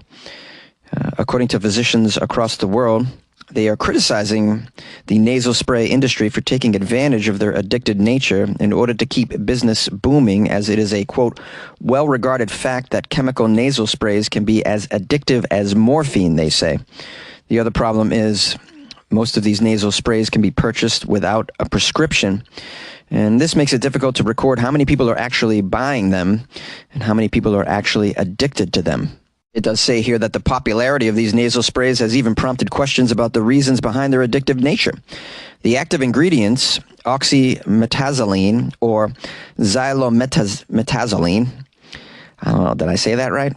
Probably not. Anyways, these ingredients attack mucous membranes, slowing down the blood supply. Acting as topical decongestants and vasoconstrictor medications, they cause the nasal tissues to shrink, reducing swelling and congestion. They provide quick relief for nasal congestion associated with conditions such as colds or allergies. However, symptoms return after a few hours when the blood supply reaches the nasal membranes once again, causing them to swell. So unfortunately, rather than treat the underlying causes of such nasal congestion, these sprays only mask the symptoms for a short period, hence causing a reliability on them to simply breathe. So it doesn't sound like an addiction so much as it's a real dependence, especially if you can't breathe. Then you got to get a prescription for breathing. But I got a 3-month subscription for breathing. I'm going to have to re-up that because I probably want to continue breathing for the rest of my years. So sad. Now, it also says Sverre Steinsvåg's research warns against the prolonged use of mucosal decongestant nasal sprays because of the risk of rebound congestion. This phenomenon occurs when nasal passages become more congested when the medication is discontinued. If the spray is used every day for more than 10 consecutive days, an inflammation of the nasal mucosa will occur and the user will become dependent.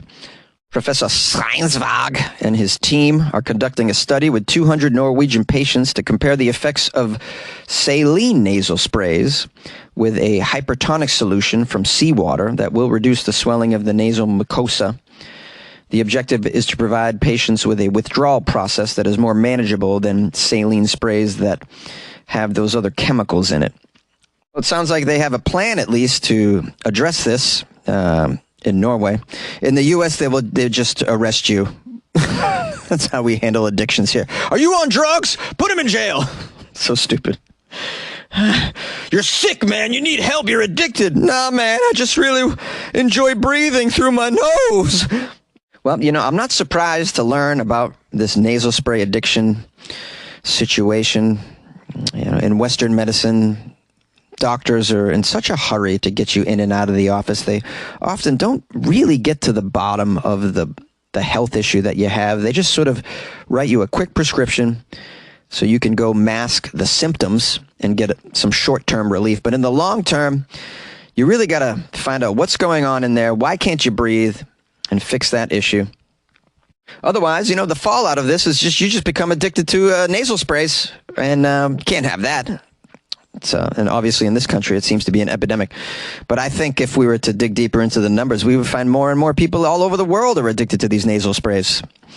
And they're kind of, I got to admit, I like them sometimes, man. You ever been in a party and the guy next to you's got that nasal spray? You're like, hey, man, give me a hit of that, man. I didn't know this was going to be that kind of party. I'll trade you an Adderall for 10 hits out of your nasal spray. Come on, man.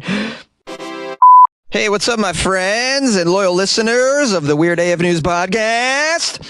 Thank you for spending some time with me in this episode. I want to let everybody know that I'm grateful for your time, and I appreciate all the emails and messages I've gotten. Someone even bought me some coffees off my website, weirdafnews.com. Addie Anderson bought coffees. Addie joined the Patreon a couple days ago. Now Addie, she's buying me coffees too, guys. I mean, unbelievable supporter of Weird AF News. Does it get any better than that? Addie Anderson bought me some coffees and wrote me a lovely note. It says, Jonesy, I've been listening for years as part of my morning routine as I do my makeup. I didn't even think about the fact that you would shout me out in the podcast when I joined the Patreon. But when you did, the dopamine hit was awesome. So here is some dopamine for you. Enjoy. P.S. No one ever says my name right, so thank you. And I'm female. Bonus points for you, Jonesy, for your use of gender-neutral terms, though.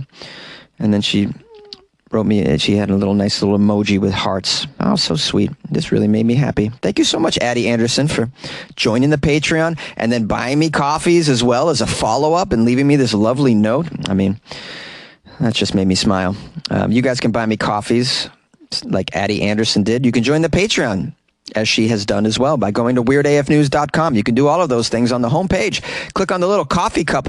There's a coffee cup banner on the homepage. There's a Patreon one too. And there's a PayPal button there. It's like a PayPal symbol. You can click on that and you can give Jonesy a donation if you want to contribute to the in-closet production that we have going on over here in Los Angeles. Anyways, I'm just very, very grateful for all the support.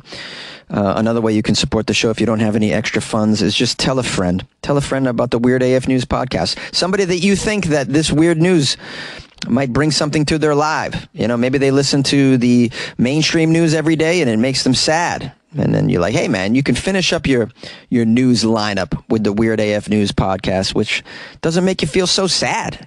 In fact, you might laugh a few times. If anything, you can appreciate the weird news that Jonesy curates from all around the world. And on Friday, it's only weird news from Florida, and everybody loves that, right? It's fun to make fun of Florida for an afternoon, I think.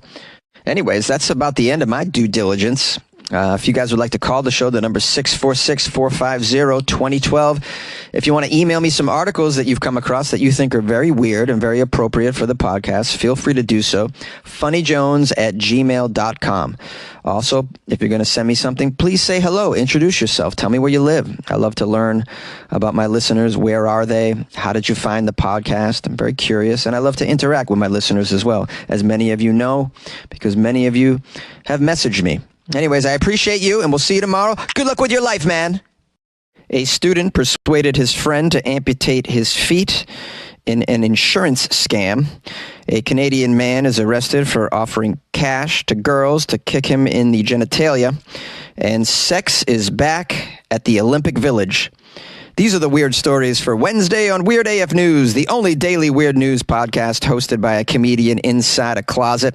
I have 3 weird news segments from around the world. Let's jump right into it. Jump, jump, and let it make a jump, jump. A young student was persuaded by his friend to get his legs amputated for an insurance scam. This story is out of Taiwan. A university student in Taiwan had his legs amputated in the hopes of receiving a $1.3 million insurance payout. The student has been arrested on suspicion of insurance fraud. The 23-year-old is identified only by his last name, Zhang. Zhang apparently plunged his feet in a bucket of dry ice for over 10 hours in order to get his feet so badly frostbitten that he would need a double amputation. Yes, if you happen to have frostbite, you might need an amputation for that body part. I recently learned this when I came across a story about football fans at a Kansas City Chiefs game rather recently contracted frostbite, and a large percentage of those fans had to have an amputation. Now, the investigative bureau here in Taiwan says a friend of Zhang's from school, identified only as Lao, actually persuaded him to carry out this insurance scam. How do you allow a friend to talk you into getting your feet amputated? That seems very strange. Let's keep reading. Maybe his friend is extremely persuasive. You have to be. Although maybe there was blackmail involved.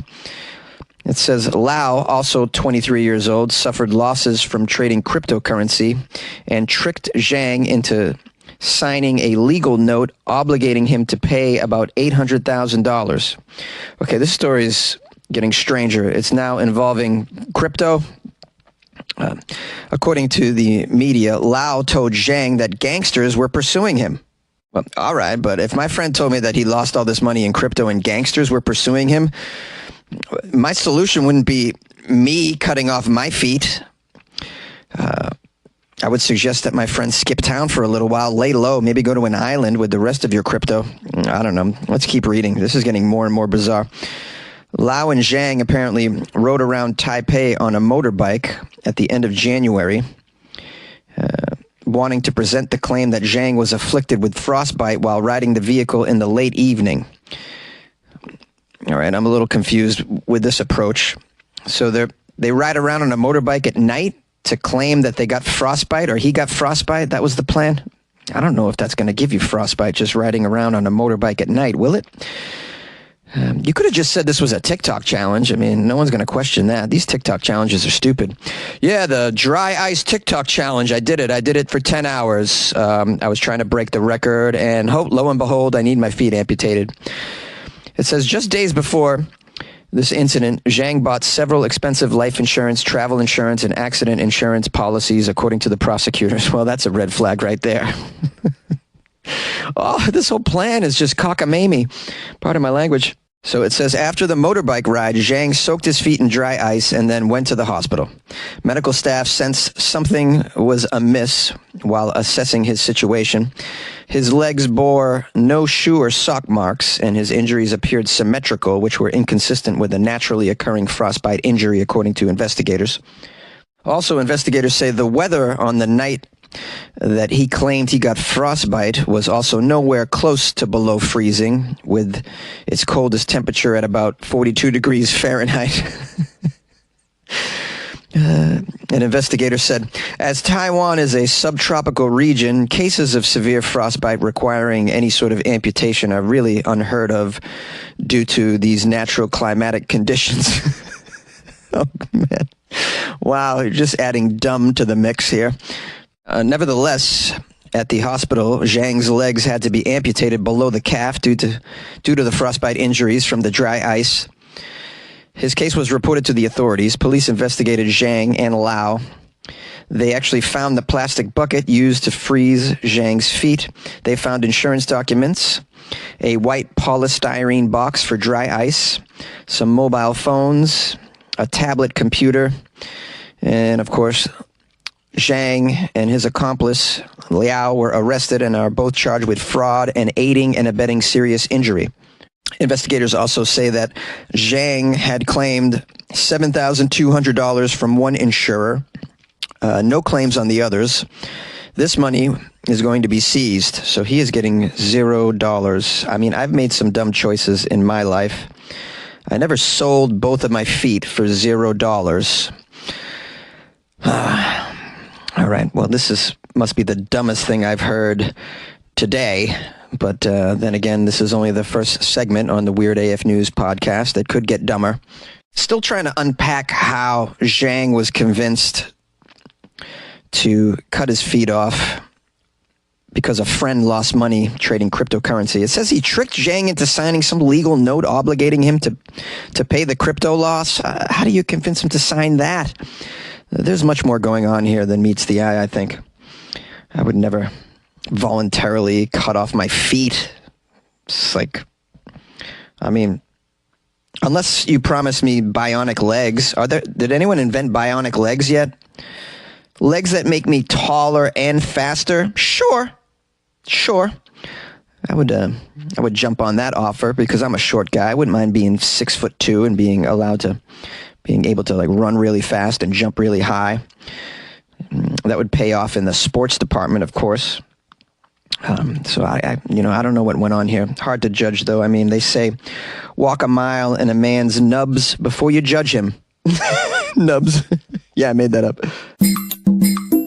A Canadian man is arrested for trying to bribe girls to kick him in the private parts. We have here a janitor of a Sherbrooke building who allegedly asked 4 CEGEP girls to hit him in the private parts for $100. He's been arrested and sentenced for this. I had to look up CEGEP. It stands for Collège d'Enseignement Général et Professionnel. It's a general and vocational college in Canada. I believe there are various locations of this CEGEP, and this is one in which we have a janitor. He was a janitor at this CEGEP. His name is Terry Boudrias. He's been charged with criminal harassment, communicating with a person for sexual services, and indecent communications. Yeah, that's pretty indecent communications, asking someone to kick you in the genitals for $100. Then again, people are doing worse things on OnlyFans, I think. As a janitor, he apparently had these victims' cell phone numbers. They were girls that attended the school. So he's also gotten their private information illegally, I'd imagine.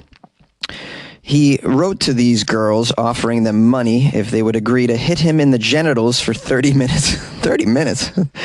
Wow, that's a long time to hit you in the genitals. And he pays $100 for that?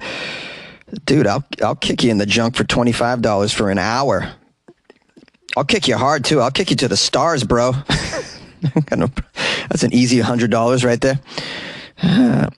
It says here, in this case, prosecutor Magali Sheehy pleaded for a firm sentence of 2 years in prison for this individual, but his lawyer asked for a sentence of 1 day and 3 years probation. In the end, they gave him 6 months in prison. Do you think that's too harsh?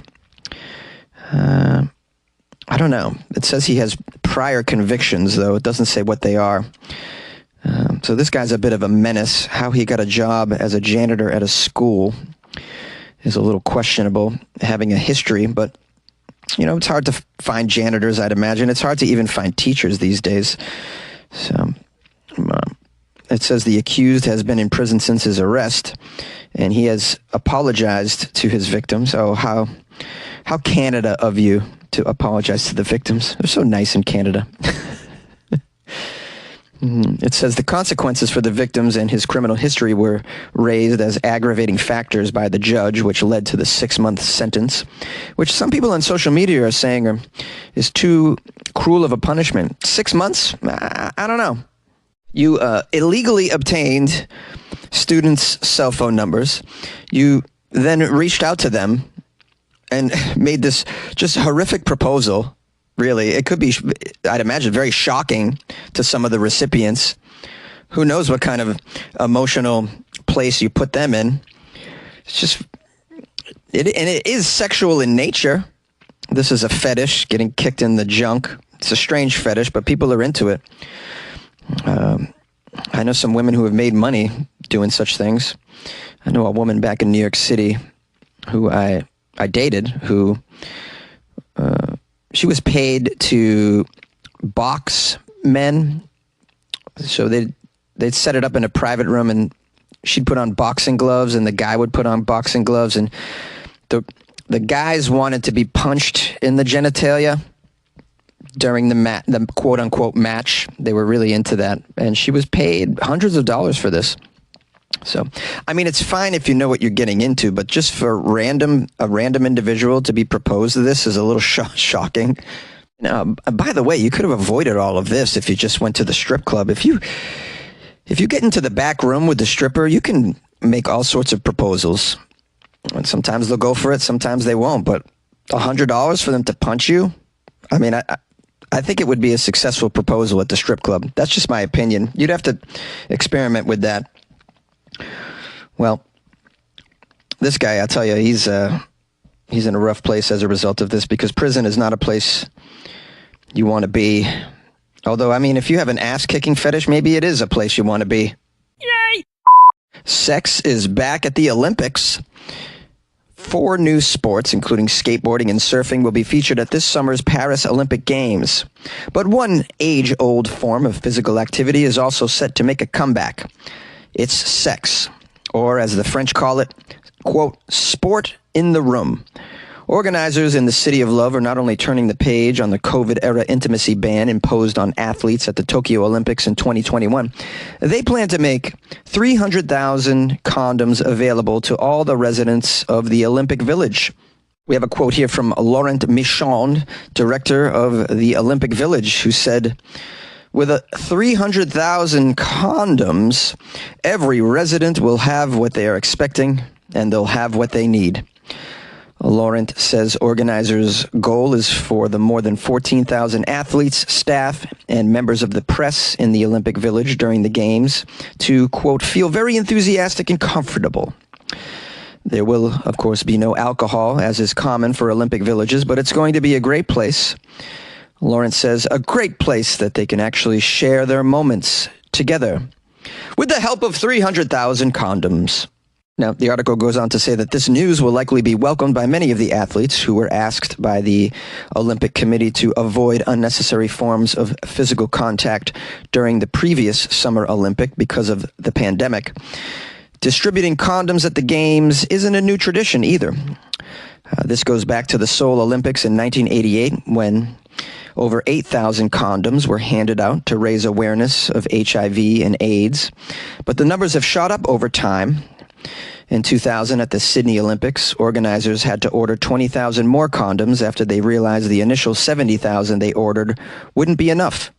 Then we have, in 2016, the Rio Olympics, and they topped all of that with 450,000 male and female condoms distributed in the village, prompting the New York Post to run an article with the headline, "Ludicrous amount of condoms shipped to Brazil for the Olympics. Ludicrous!" They say it's impossible to know exactly how much sex is going on among athletes at the Olympics, but anecdotes from athletes suggest, well, there's no shortage of touching and feeling going on. Here's a quote from an American soccer goalkeeper and 2-time Olympic gold medalist Hope Solo. "There's a lot of sex going on." Yeah, 70% to 75% of the Olympians, I'd say, were having sex. That's a lot. Now it says not everyone at the Olympics is getting busy. As the Washington Post previously reported, some athletes have appeared skeptical that the volume of condoms ordered for past Olympic Games is actually needed. We have here U.S. snowboarder and Olympic medalist Jamie Anderson, who said during the 2014 Winter Games in Russia, many of those in the Olympic Village used the dating app Tinder to meet people, but she said it really got way too distracting and she had to delete her account in order to focus on the Olympics and to focus on her performance in the sport. And while condoms might be offered to the athletes in the village in Paris, one traditional item of French culture won't be, and that is champagne. There will be no champagne in the village.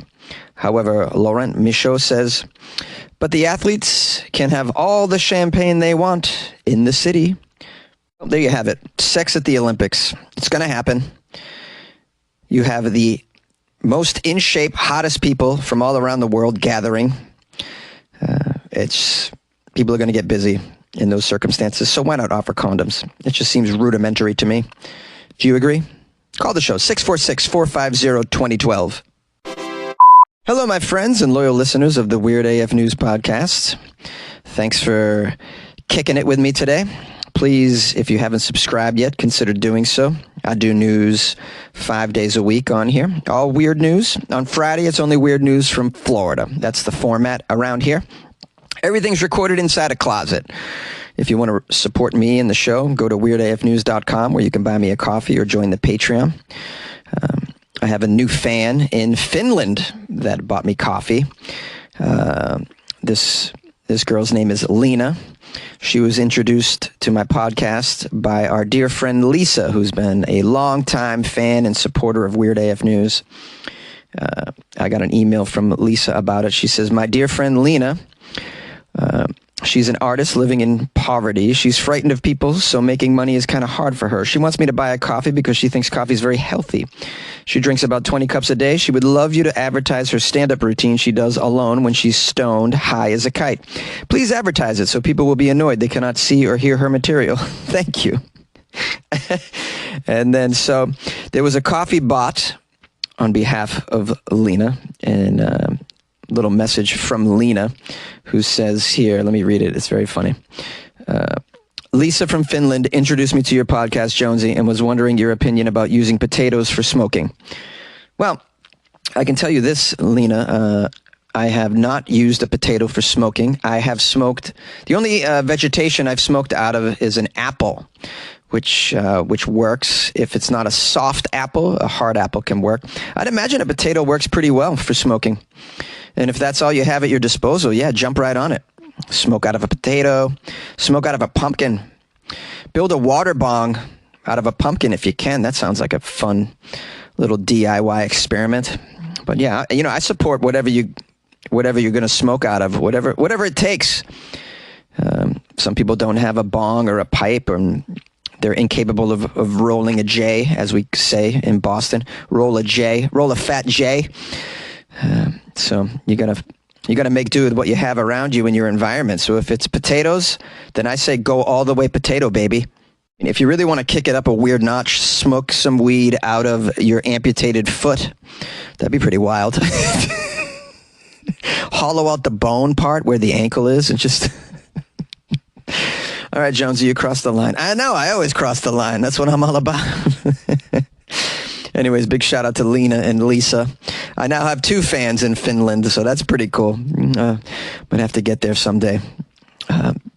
Anyways, I appreciate the support very, very much. If you guys want to buy me a coffee and write me a little love note, just go to weirdafnews.com. That's how you do it. That's how you do it, right? Okay, lastly, before I go, I just want to let you know, I'm going to publish a song after this. On yesterday's podcast, I improvised a song on guitar about a woman with 2 vaginas, which pertained to one of the segments that I did yesterday about a woman that had 2 vaginas and 2 boyfriends and claimed it wasn't cheating. So I improvised a song, and then I came across this website. It uses AI to write a song for you. You can just input the lyrics and then choose what genre.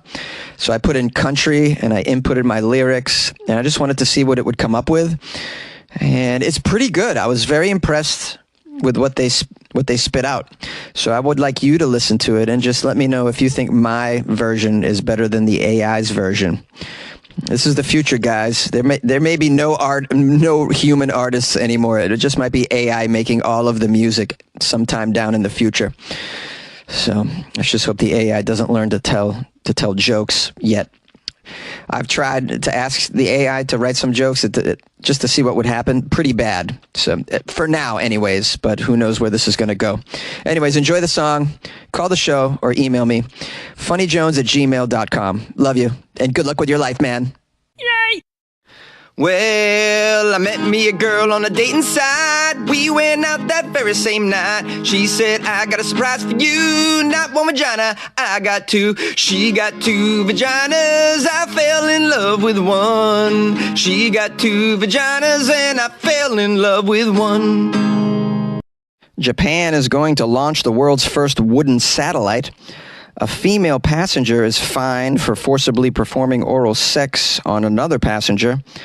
And a mom loses hundreds of thousands of dollars in an insurance claim after she was pictured throwing a Christmas tree. These are the weird stories for Wednesday on Weird AF News, the only daily weird news podcast recorded in a closet. Yippee. Japan is going to launch the world's first wooden satellite. And we've come full circle when it comes to wooden vessels, haven't we? We used to explore the world with wooden ships. You guys remember hanging out with Columbus and all those cats? And now we're going to explore space with wood. I don't know you could do that, but leave it up to Japan. They'll make anything out of wood. Japanese scientists have created one of the world's most unusual spacecraft. It's a tiny little satellite that is made of timber. It's called the Lignosat Probe. It's been built out of magnolia wood, in case you were wondering what sort of wood. Magnolia, perfect. When I look at a magnolia tree, I'm like, that's perfect for space exploration. I always thought that. It's built of magnolia wood, which in experiments carried out on the International Space Station was found to be particularly stable and quite resistant to cracking. Now, plans are being finalized for this wooden satellite to be launched this summer. Hey, why stop at wood? Just shoot up some bonsai trees, some bird nests, some origami praying mantises. How about some of those panty vending machines that Japan is so known for? You can buy panties out of vending machines. You can buy everything out of a vending machine in Japan. I can't wait to go back. I'm going to try and buy everything out of vending machines. Don't worry, I'll take some videos so you guys can see me buying things out of vending machines. I heard they sell sex toys out of vending machines. How am I not talking about vending machines after talking about wooden satellites? What is the link there? The timber satellite has been built by researchers at Kyoto University and the logging company called Sumitomo Forestry in order to test the idea of using some biodegradable materials such as wood to see if they can act as environmentally friendly alternatives to the metals from which all satellites are currently constructed. All right, so we're moving from metal to wood, but, wood has some issues as well. I don't know if there's space termites, but that could be a thing that would ruin your satellite if there's space termites up there. Also, if something happens to the satellite, is it going to just rain space splinters on top of our heads? I don't want that. We have a quote here from a Japanese astronaut and an aerospace engineer who says, all the satellites which re-enter the Earth's atmosphere burn, and they create tiny alumina particles which will float in the upper atmosphere for many years, and eventually it will affect the environment of the Earth. All right, so this is predominantly an environmental choice, which is what I suspected. They tested several types of wood for the satellite, including Japanese cherry, but they found that wood from magnolia trees provided the most robust satellite structure. This has now been used to build Kyoto's wooden satellite, which will contain a number of experiments that will determine how well the spacecraft performs in orbit. I wonder if they're going to launch this wooden satellite using a catapult. I mean, just really take the whole operation old school, right? It says if this wooden satellite performs well during its operation in orbit, then the door could be opened for the use of wood as a construction material for more satellites.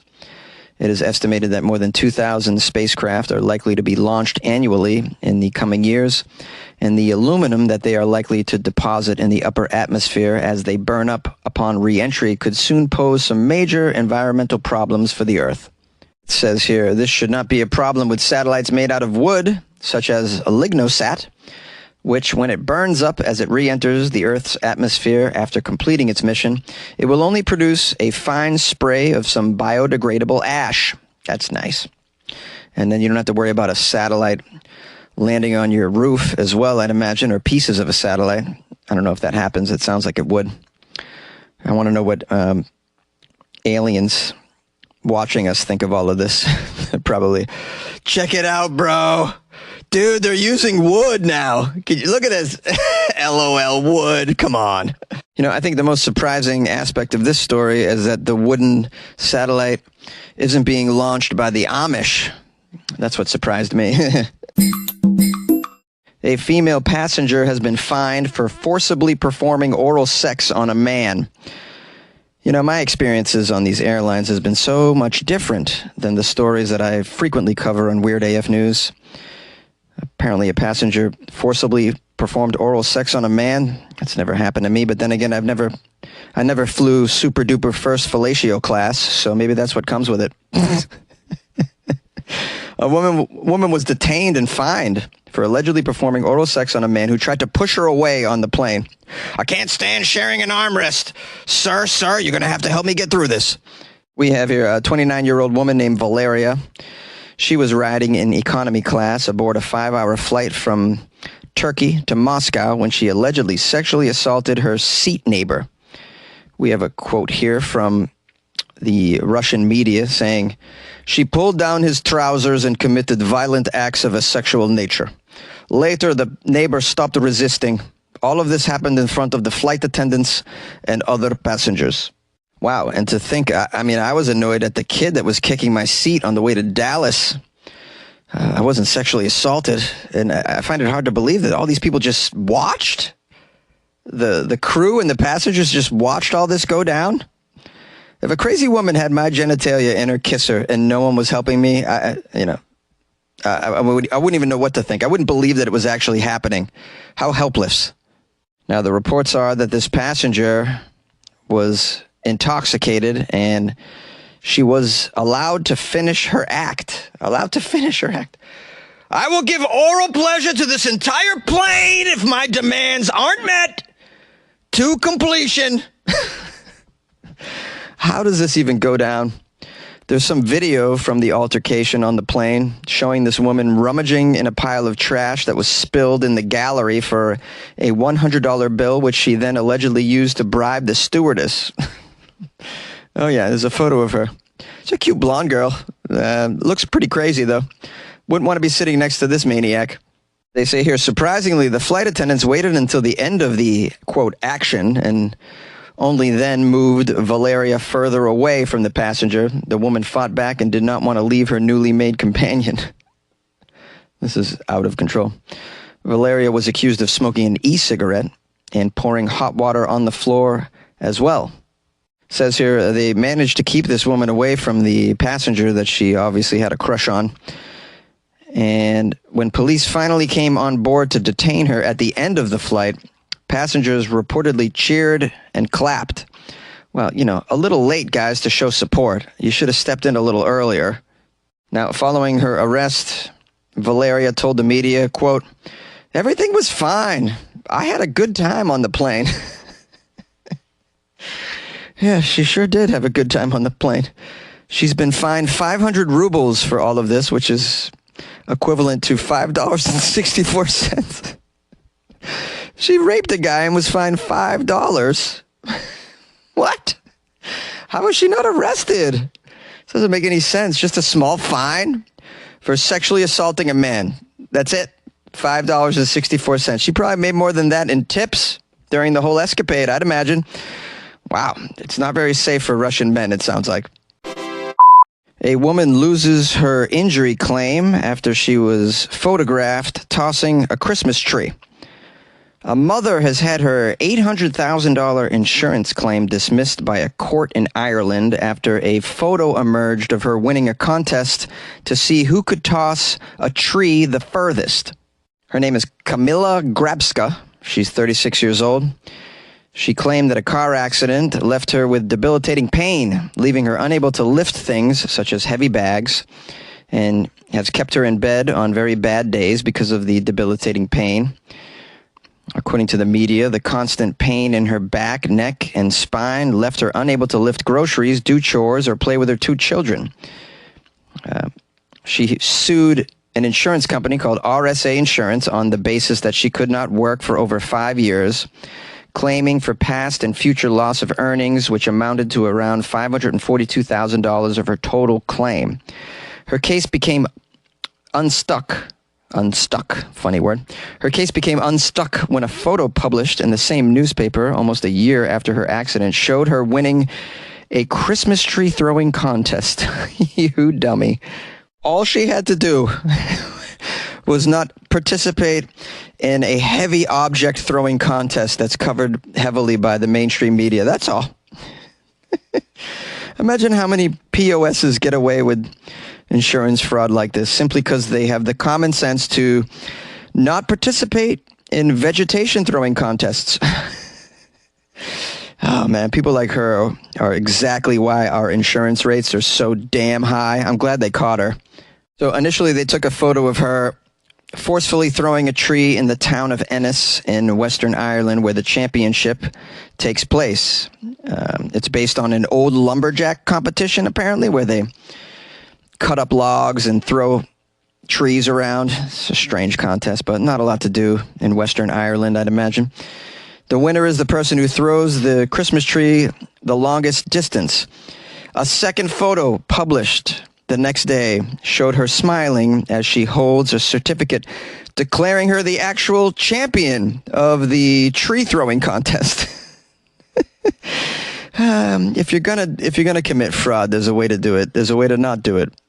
First of all, don't participate in a lumberjack competition, A. But if you're gonna, don't be the winner.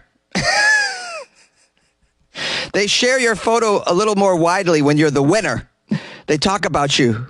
Your name is spoken in the town for a few days because you're a strong woman that throws the Christmas tree the longest. Well, yeah. Now, of course, she was taken to court for this, and when she was examined, she claimed she still felt pain even when she threw that Christmas tree. But she was smiling in the photos because she was trying to live a normal life. Mm-hmm. Is someone going to explain to her that participating in tree throwing contests isn't exactly normal?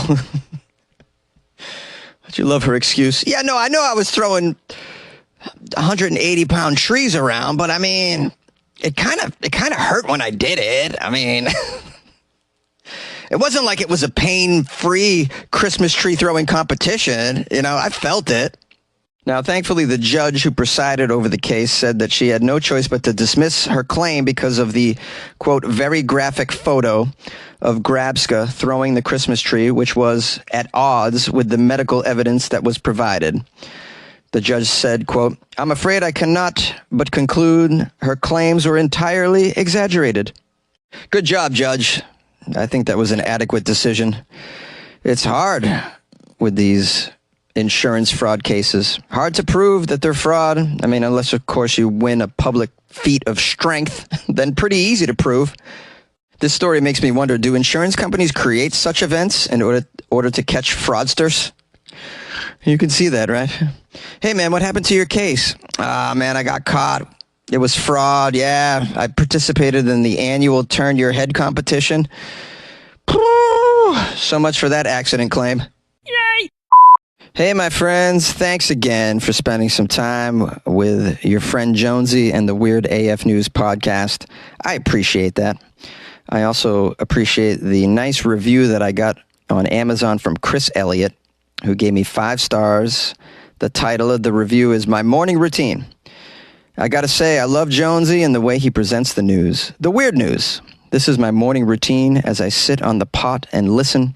I'm normally a day behind since I listen in the mornings. The real neat thing is when you send Jonesy an article and you hear it on one of the episodes, it's pretty awesome. Then again, he probably got the same email from several folks. Smiley face. Isn't that a nice, sweet review from Chris Elliott? Thank you, Chris, so much. Thanks for the 5 stars, buddy. I appreciate that very, very much. As you know, I often get 1-star reviews on here, which make no sense to me, but they happen, so I appreciate that. You're helping raising my rating out of the basement with your 5 stars, and it's nice to hear that you listen on the pot. Yeah, Weird AF News is great to listen to on the pot. Am I right? Now, that could mean 2 things. You could be on the pot, like, you know, taking a deuce, or you could be on the pot, like on the marijuana. You know, the devil's lettuce, that's another pot that you could be on. You could be on them both at the same time. You could be on the marijuana, also known as the devil's lettuce, and taking a number 2. Same time. That's listening on the pot. Anyways, I'm starting to sound ridiculous on this outro, but this is what happens. Anyways, I want to thank Chris Elliott. If you guys want to leave me a review, just go to Amazon. It's really helpful. You can also leave a review on Apple Podcasts, and if you're listening on Spotify, you can give me 5 stars on there. That only takes a minute, so that's pretty helpful as well. Anyways, I had a good time. I hope you enjoyed it. Thanks to everybody who sent me articles and kind emails. If you want to call the show, I have a phone number. It's 646-450-2012. Feel free to leave a message. You can email me at funnyjones@gmail.com. If you have a relative that just died and left you some money and you would like to support the Weird AF News podcast, just go to weirdafnews.com where you can give Jonesy a PayPal donation. You can buy him a cup of coffee, or you can join the Patreon. Super cool. Nice ways to support Weird AF News. Nice ways to support a one-man operation inside a closet, don't you think? Anyways, I appreciate all the love and support. I really do. And we'll see you tomorrow, my friends. Take it easy, but take it. A man is caught putting items up his butt inside antique stores. The Alabama Supreme Court has just determined that frozen embryos are actually children, and the Navy has done away with the rule that prevents sailors from putting their hands in their pockets. These are the weird stories for Tuesday on Weird AF News, the only daily weird news podcast hosted by a dude inside a closet. I got 3 weird news stories from around the country. Come on. A man wearing a kilt put antiques in his rectum and then put them back on the shelf. This is according to the police. We have here Michael Vest. He was arrested after the 60-year-old kilt-wearing man in Texas was caught on surveillance footage from an antique shop. Allegedly, he was grabbing items off the shelves in the antique store and placing those items inside his rectum before returning them onto the shelves. How'd you like to be the employee that witnessed him doing this? Sir, there's a price check scanner right over there. You don't have to do that. Putting antiques up his butt, eh? Well, you've heard of antiquing, right? Well, there's ass-cheeking, I believe. People are into these Colin collectibles, crevice collectibles. We could go on and on with the puns, guys, but I'll save you the torture. All right, let's dive into some of the fascinating yet ghastly details about this man wearing a kilt. What else is he going to wear, though? I mean, it's either a mini skirt or a kilt if you want to easily put antiques in your butthole. So this guy was doing it. You can't do it with pants, guys. You can't, quote, try out the items if you're wearing pants, unless you take them to the changing room. But last I checked, antique stores don't have changing rooms. I'd imagine in various Salvation Armies and Goodwills, he took some of the items into the changing rooms. So what would you like to bring into the changing room? Yeah, I have 5 of these objects that I got in the electronics section I'd like to bring into the changing room. The changing rooms are for clothes, sir. It says here, authorities received a call on Thursday, February 15th, from multiple concerned citizens regarding an adult male who they said was observed selecting various items from the shelf at an antique mall outlet and placing the selected items into his rectum. The constable said, quote, well, the male was observed removing the items and placing them back on the shelves in what I would call the strangest hobby I've ever seen in my 3 decades working on the force.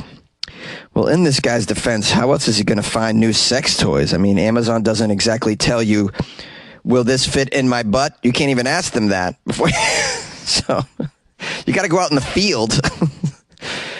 It says here, a probable cause affidavit was obtained.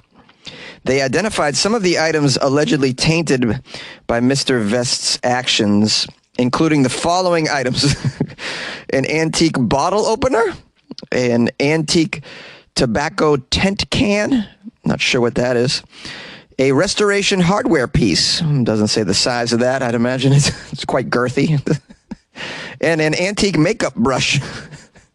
He was just, he wasn't putting that in his rectum, he was just cleaning up the area following the removal of the restoration hardware piece in that moment, is my guess. Oh, man, you can't make this stuff up. Now, get this. The incidents allegedly occurred at not just one antique shop, two different antique shops, the Antique Gallery of Houston and the Curiosity Shop, both of which are in Spring, Texas. Per the affidavit, the owner of the Antique Gallery told the police she witnessed Mr. Vest pick up the makeup brush and a hardware piece, quote, shove both items up his anus, then return the items to the shelf. Both items at the same time? Or was it one at a time action here? She said the value of the damaged items was approximately $130. The owner of the Curiosity Shop reported to the police that she had reviewed security footage showing Mr. Vest doing the same thing with the bottle opener and the tent can, noting that her property damages amounted to $74 total. Now, both of the owners of the antique shops claim they had to throw away all of these items that were involved in the activities due to them being, quote, tarnished in a particular way. We don't have to get into the details of that. We can imagine. Now, I hope you've reviewed all of the surveillance footage to find all the items in question, because you can't put it past this kilt-wearing fella to put any and all items that are smaller than a jukebox up there. Employees are going to have to be using gloves from here on out, I'd imagine, to handle anything. And I think at the end of the day, you know, the worst part about this is the cultural appropriation. I mean, does this guy have to wear a kilt? How insulting to people that wear kilts out there in the world. The Alabama Supreme Court just ruled frozen embryos are actually children. Well, it does make some sense, to be fair. A frozen embryo actually has a higher IQ than Republican lawmakers, so move forward, I say. Oh, what a circus we have in the U.S. The Alabama Supreme Court ruled Friday that frozen embryos are actually children, which pro-choice rights groups have warned could have dangerous implications for fertility treatments such as in vitro fertilization. Now, the intricacies of this are a bit complex, but let's unpack it here. I'll try to help us. There was a lawsuit where a couple was suing a fertility clinic and a hospital for the wrongful death of their frozen embryos. In a ruling that contained a lot of theology, the couple's frozen embryos were destroyed after a hospital patient that at a place where the freezer was that held the embryos dropped them onto the floor. And this ruling means that the couple can actually sue for wrongful death, saying that the frozen embryos were actually children and that the hospital / fertility clinic just murdered some children. This is being called the Wrongful Death of a Minor Act, and it is sweeping and unqualified. It applies to all children born and unborn without any limitations. Ruling pointed to the Alabama Constitution, which argues that each person was made in God's image, meaning each life has an incalculable value that cannot be wrongfully destroyed without incurring the wrath of a holy God. Well, I mean, it sounds like the individuals involved in the wrongful, quote, murder of the frozen embryos are going to be dealt with by the holy God anyways. Do we have to bring courts into it in addition to the wrath of a holy God? I mean, I'd imagine the punishment you get from the wrath of a holy God in the afterlife is going to be insurmountable compared to the terrestrial punishments that the Alabama courts are going to give you. But I guess they want to double dip here with the punishments, because those embryos are actually real children, it says. So I got some questions regarding the premise that frozen embryos are counted as actual children. If I'm in Alabama, can I put some frozen embryos in a cooler on my passenger seat and then use the carpool lane? If an embryo that has been frozen for 18 plus years, can they get a credit card, purchase a gun, and vote in the 2024 election? I'm wondering. I'm looking at embryos for Trump 2024, right, guys? It's going to be embryos for Trump, I imagine. Wow. Also, can you claim your frozen family on your taxes? That's another thing to talk about. I've already given this more thought than the Alabama Supreme Court, it seems, in the 3 minutes I've done this segment. Wow, really smart people over there. And here's another scenario. What if a couple, they freeze a bunch of these embryos for a future child, but then they're able to have a child naturally. She gets pregnant for real. Do they then have to support all of the children, all those frozen embryos, in addition to the child that they're going to actually have? Can they put those frozen embryos up for adoption?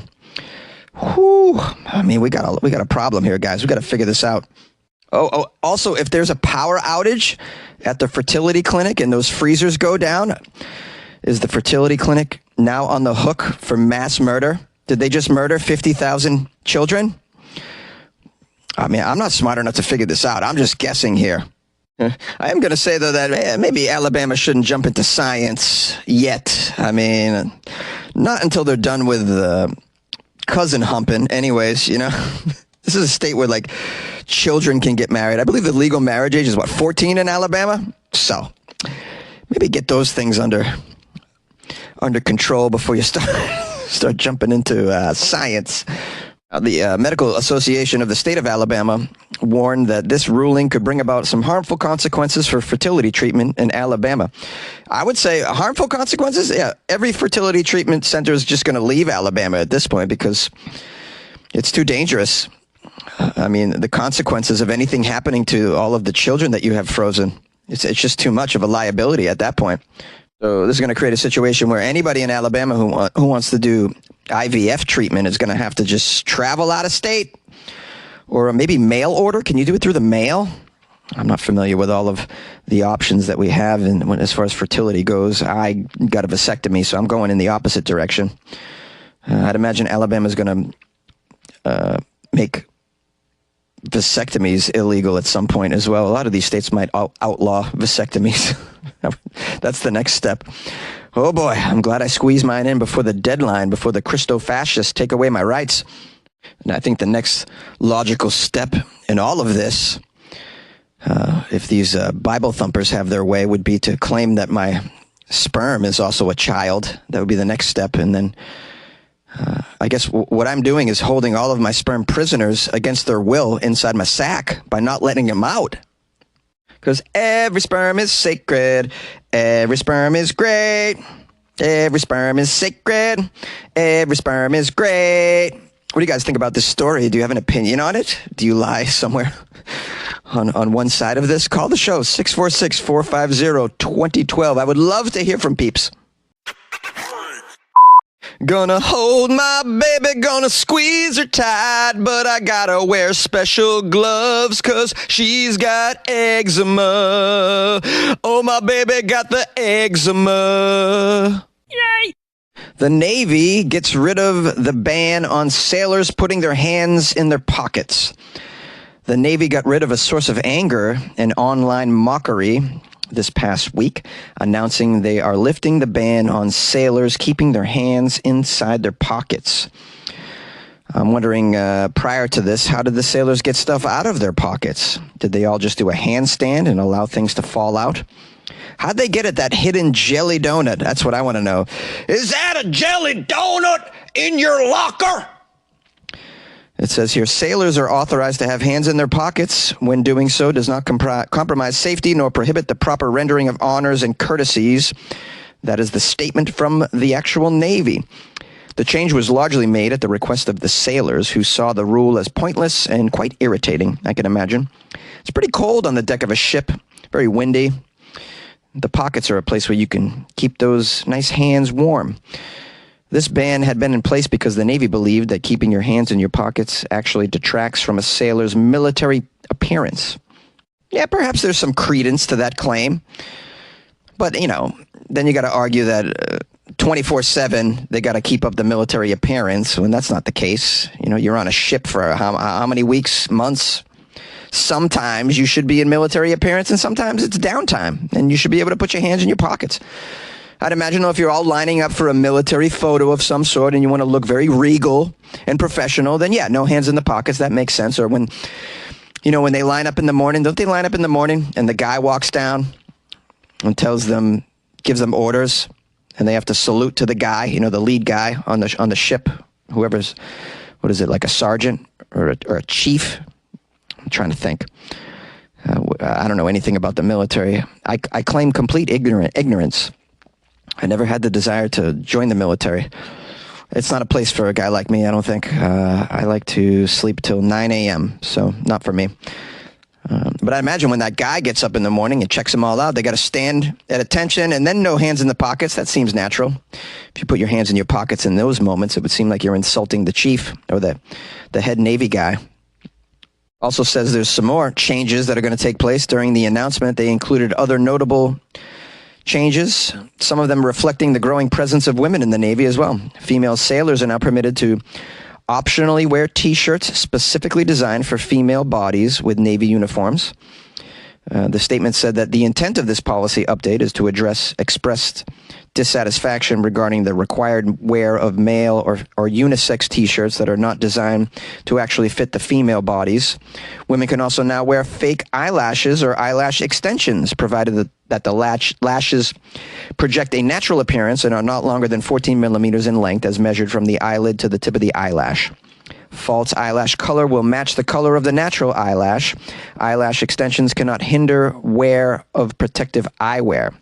The rules changes will have a big impact in San Diego, it says, which is home to nearly 60,000 active duty sailors. For the sake of this story, they threw in those Navy statistics because the story is actually out of the San Diego Union Tribune. I've actually met some of these San Diego military peeps. There's some bases in the San Diego, San Clemente area. I've done some shows down there and had a lot of military people come to my shows, and they're awesome.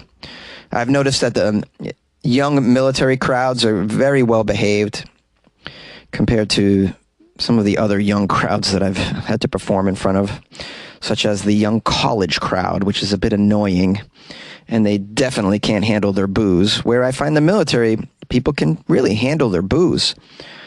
This isn't a plug to join the military, so you'll be better at drinking. I'm just reporting the data. Lastly, one further change that they've made to appeal to their military youth is they're now allowing selfies on the poop deck. Selfies on the poop deck, guys. No, I made that up, but sounds like that would be fun, right?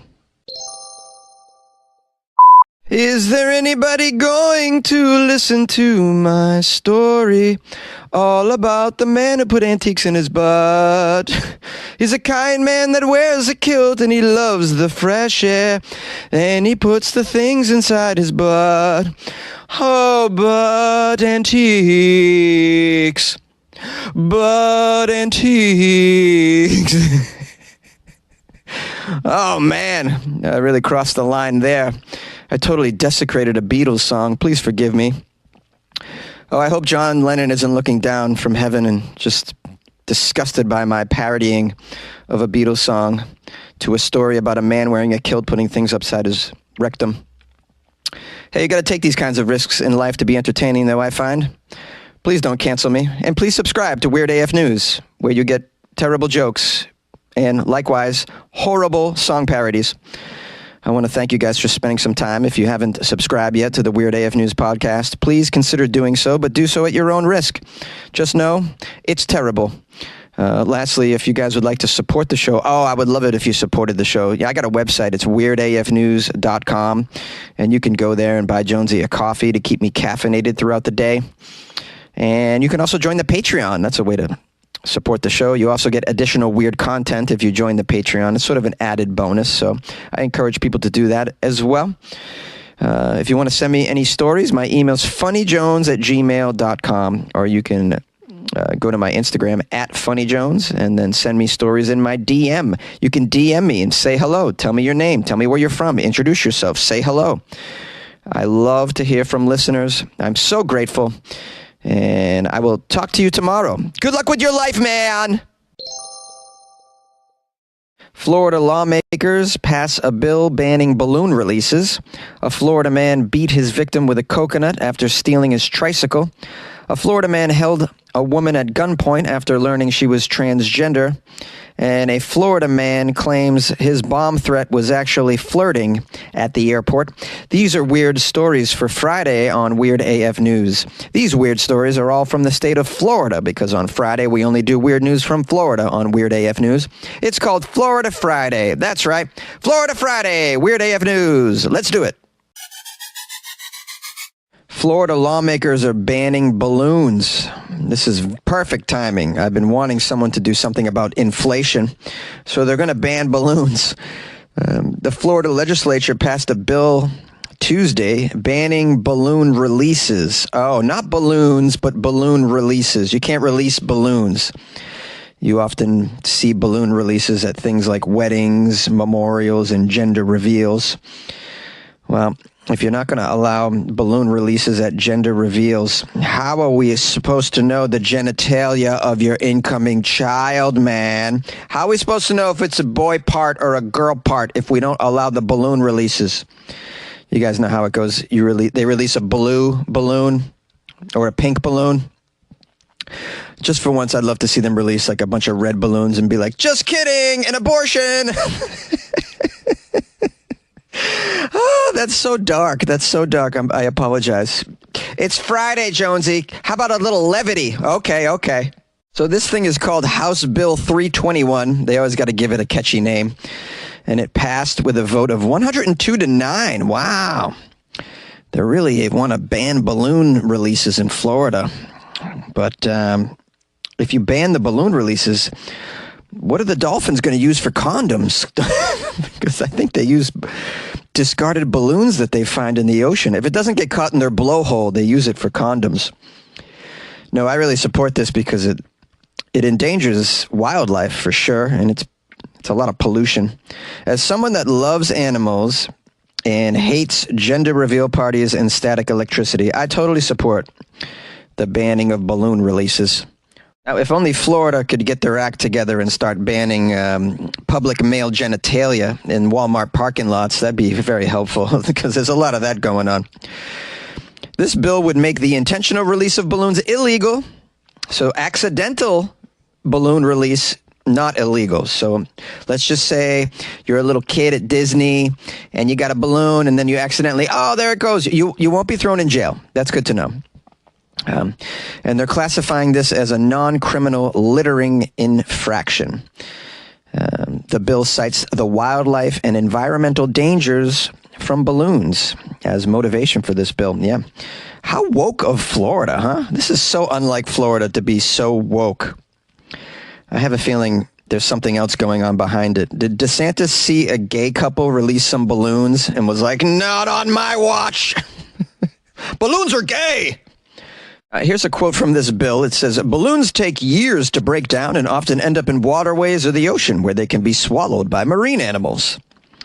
That's right. This is exactly why California banned the plastic straw years ago. Everybody laughed at us too. Oh, you guys banning plastic straws because that turtle was found with a plastic straw stuck in its snout. Ha, ha, ha. You're so woke. You're so woke. And now look what Florida's doing, huh? Huh? You're so woke, Florida. You're so woke, right back at you, bro. Now it says here, according to the bill, anyone who takes part in or organizes a balloon release would face a $150 fine for littering. But how do you trace the balloon back to the bad guys is what I'm wondering. You know, in other words, how do you enforce it? There's going to be a bunch of citizens arrests. Little girl, you're in trouble. I just saw you release a couple balloons. Oh, it says here children age 6 and under are exempt from the rule. So that's the workaround to that. I mean, this all seems like a nice gesture and all, but I mean, at the end of the day, how do you enforce it?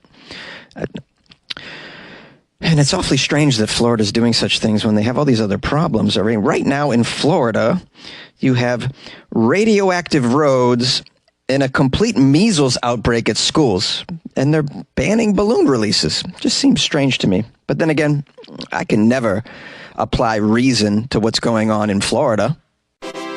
A tricycle thief beat a victim with a coconut at a Florida Winn-Dixie. That's just a lovely title that should be on T-shirts and bumper stickers. Tricycle thief beats a victim with a coconut at a Florida Winn-Dixie. You guys know what a Winn-Dixie is? It's a supermarket chain. I've never been, but I guess it's probably like the Ralph's of Florida. Do you guys know Ralph's? That's what we have in Los Angeles. It's kind of the crappy supermarket. Anyways, I've gone off the rails already. A Florida man, we have to assume it's a Florida man because it's Florida Friday. A Florida man confronted a suspect who stole his tricycle outside of a Florida Keys Winn-Dixie. Nice to know that Florida men are riding tricycles down there. Oh, can't handle the two wheels? Oh, not when I'm on the meth and the booze. I'm on the malt liquor. Give me my three wheels. Can't handle the two wheels today. I just love to imagine a bunch of drunk idiots riding around in tricycles down in Florida. Okay, so this guy confronted a suspect who stole his tricycle. Unfortunately, he wound up on the wrong end of a coconut. He was struck by a coconut. It's quite the weapon. I guess it's better than a handful of iguanas. Those are sharp. Now, according to the Monroe County Sheriff's Office, Amado Dominguez Quevedo, age 59, also bit the victim during the coconut beating. There's a lot going on here, guys. We got tricycles. We got clearly malt liquor and meth. We got some biting and a coconut assault. This guy's facing multiple criminal charges.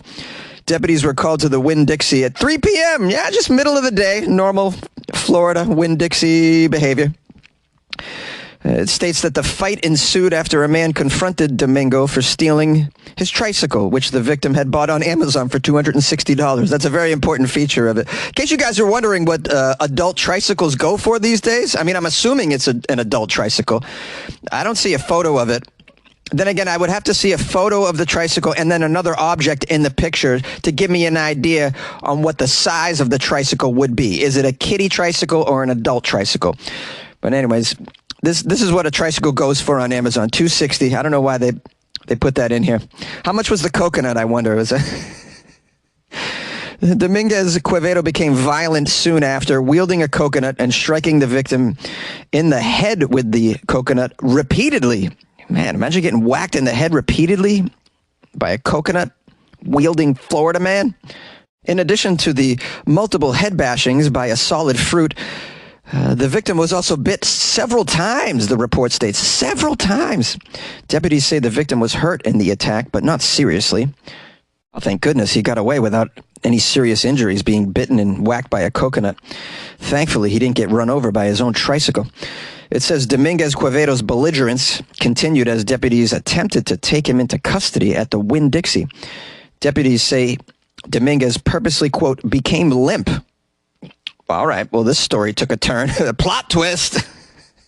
You know, those Florida men at Winn-Dixies, they're usually a little aroused down there because they're on so many chemicals. This guy became limp. He used his dead body weight. They're talking about dead body weight. You know, when you just kind of become a dead fish. I think that's called the dead fish move, so that no one can lift you or move you. It's helpful during arrests in Winn-Dixie parking lots, I find. He used his dead body weight to obstruct them as they tried to place him inside a patrol car.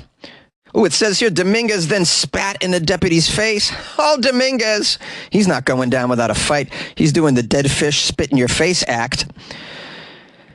It says this incident was not Dominguez Quevedo's first time causing trouble at the very same Winn-Dixie. Oh, he's a regular over there.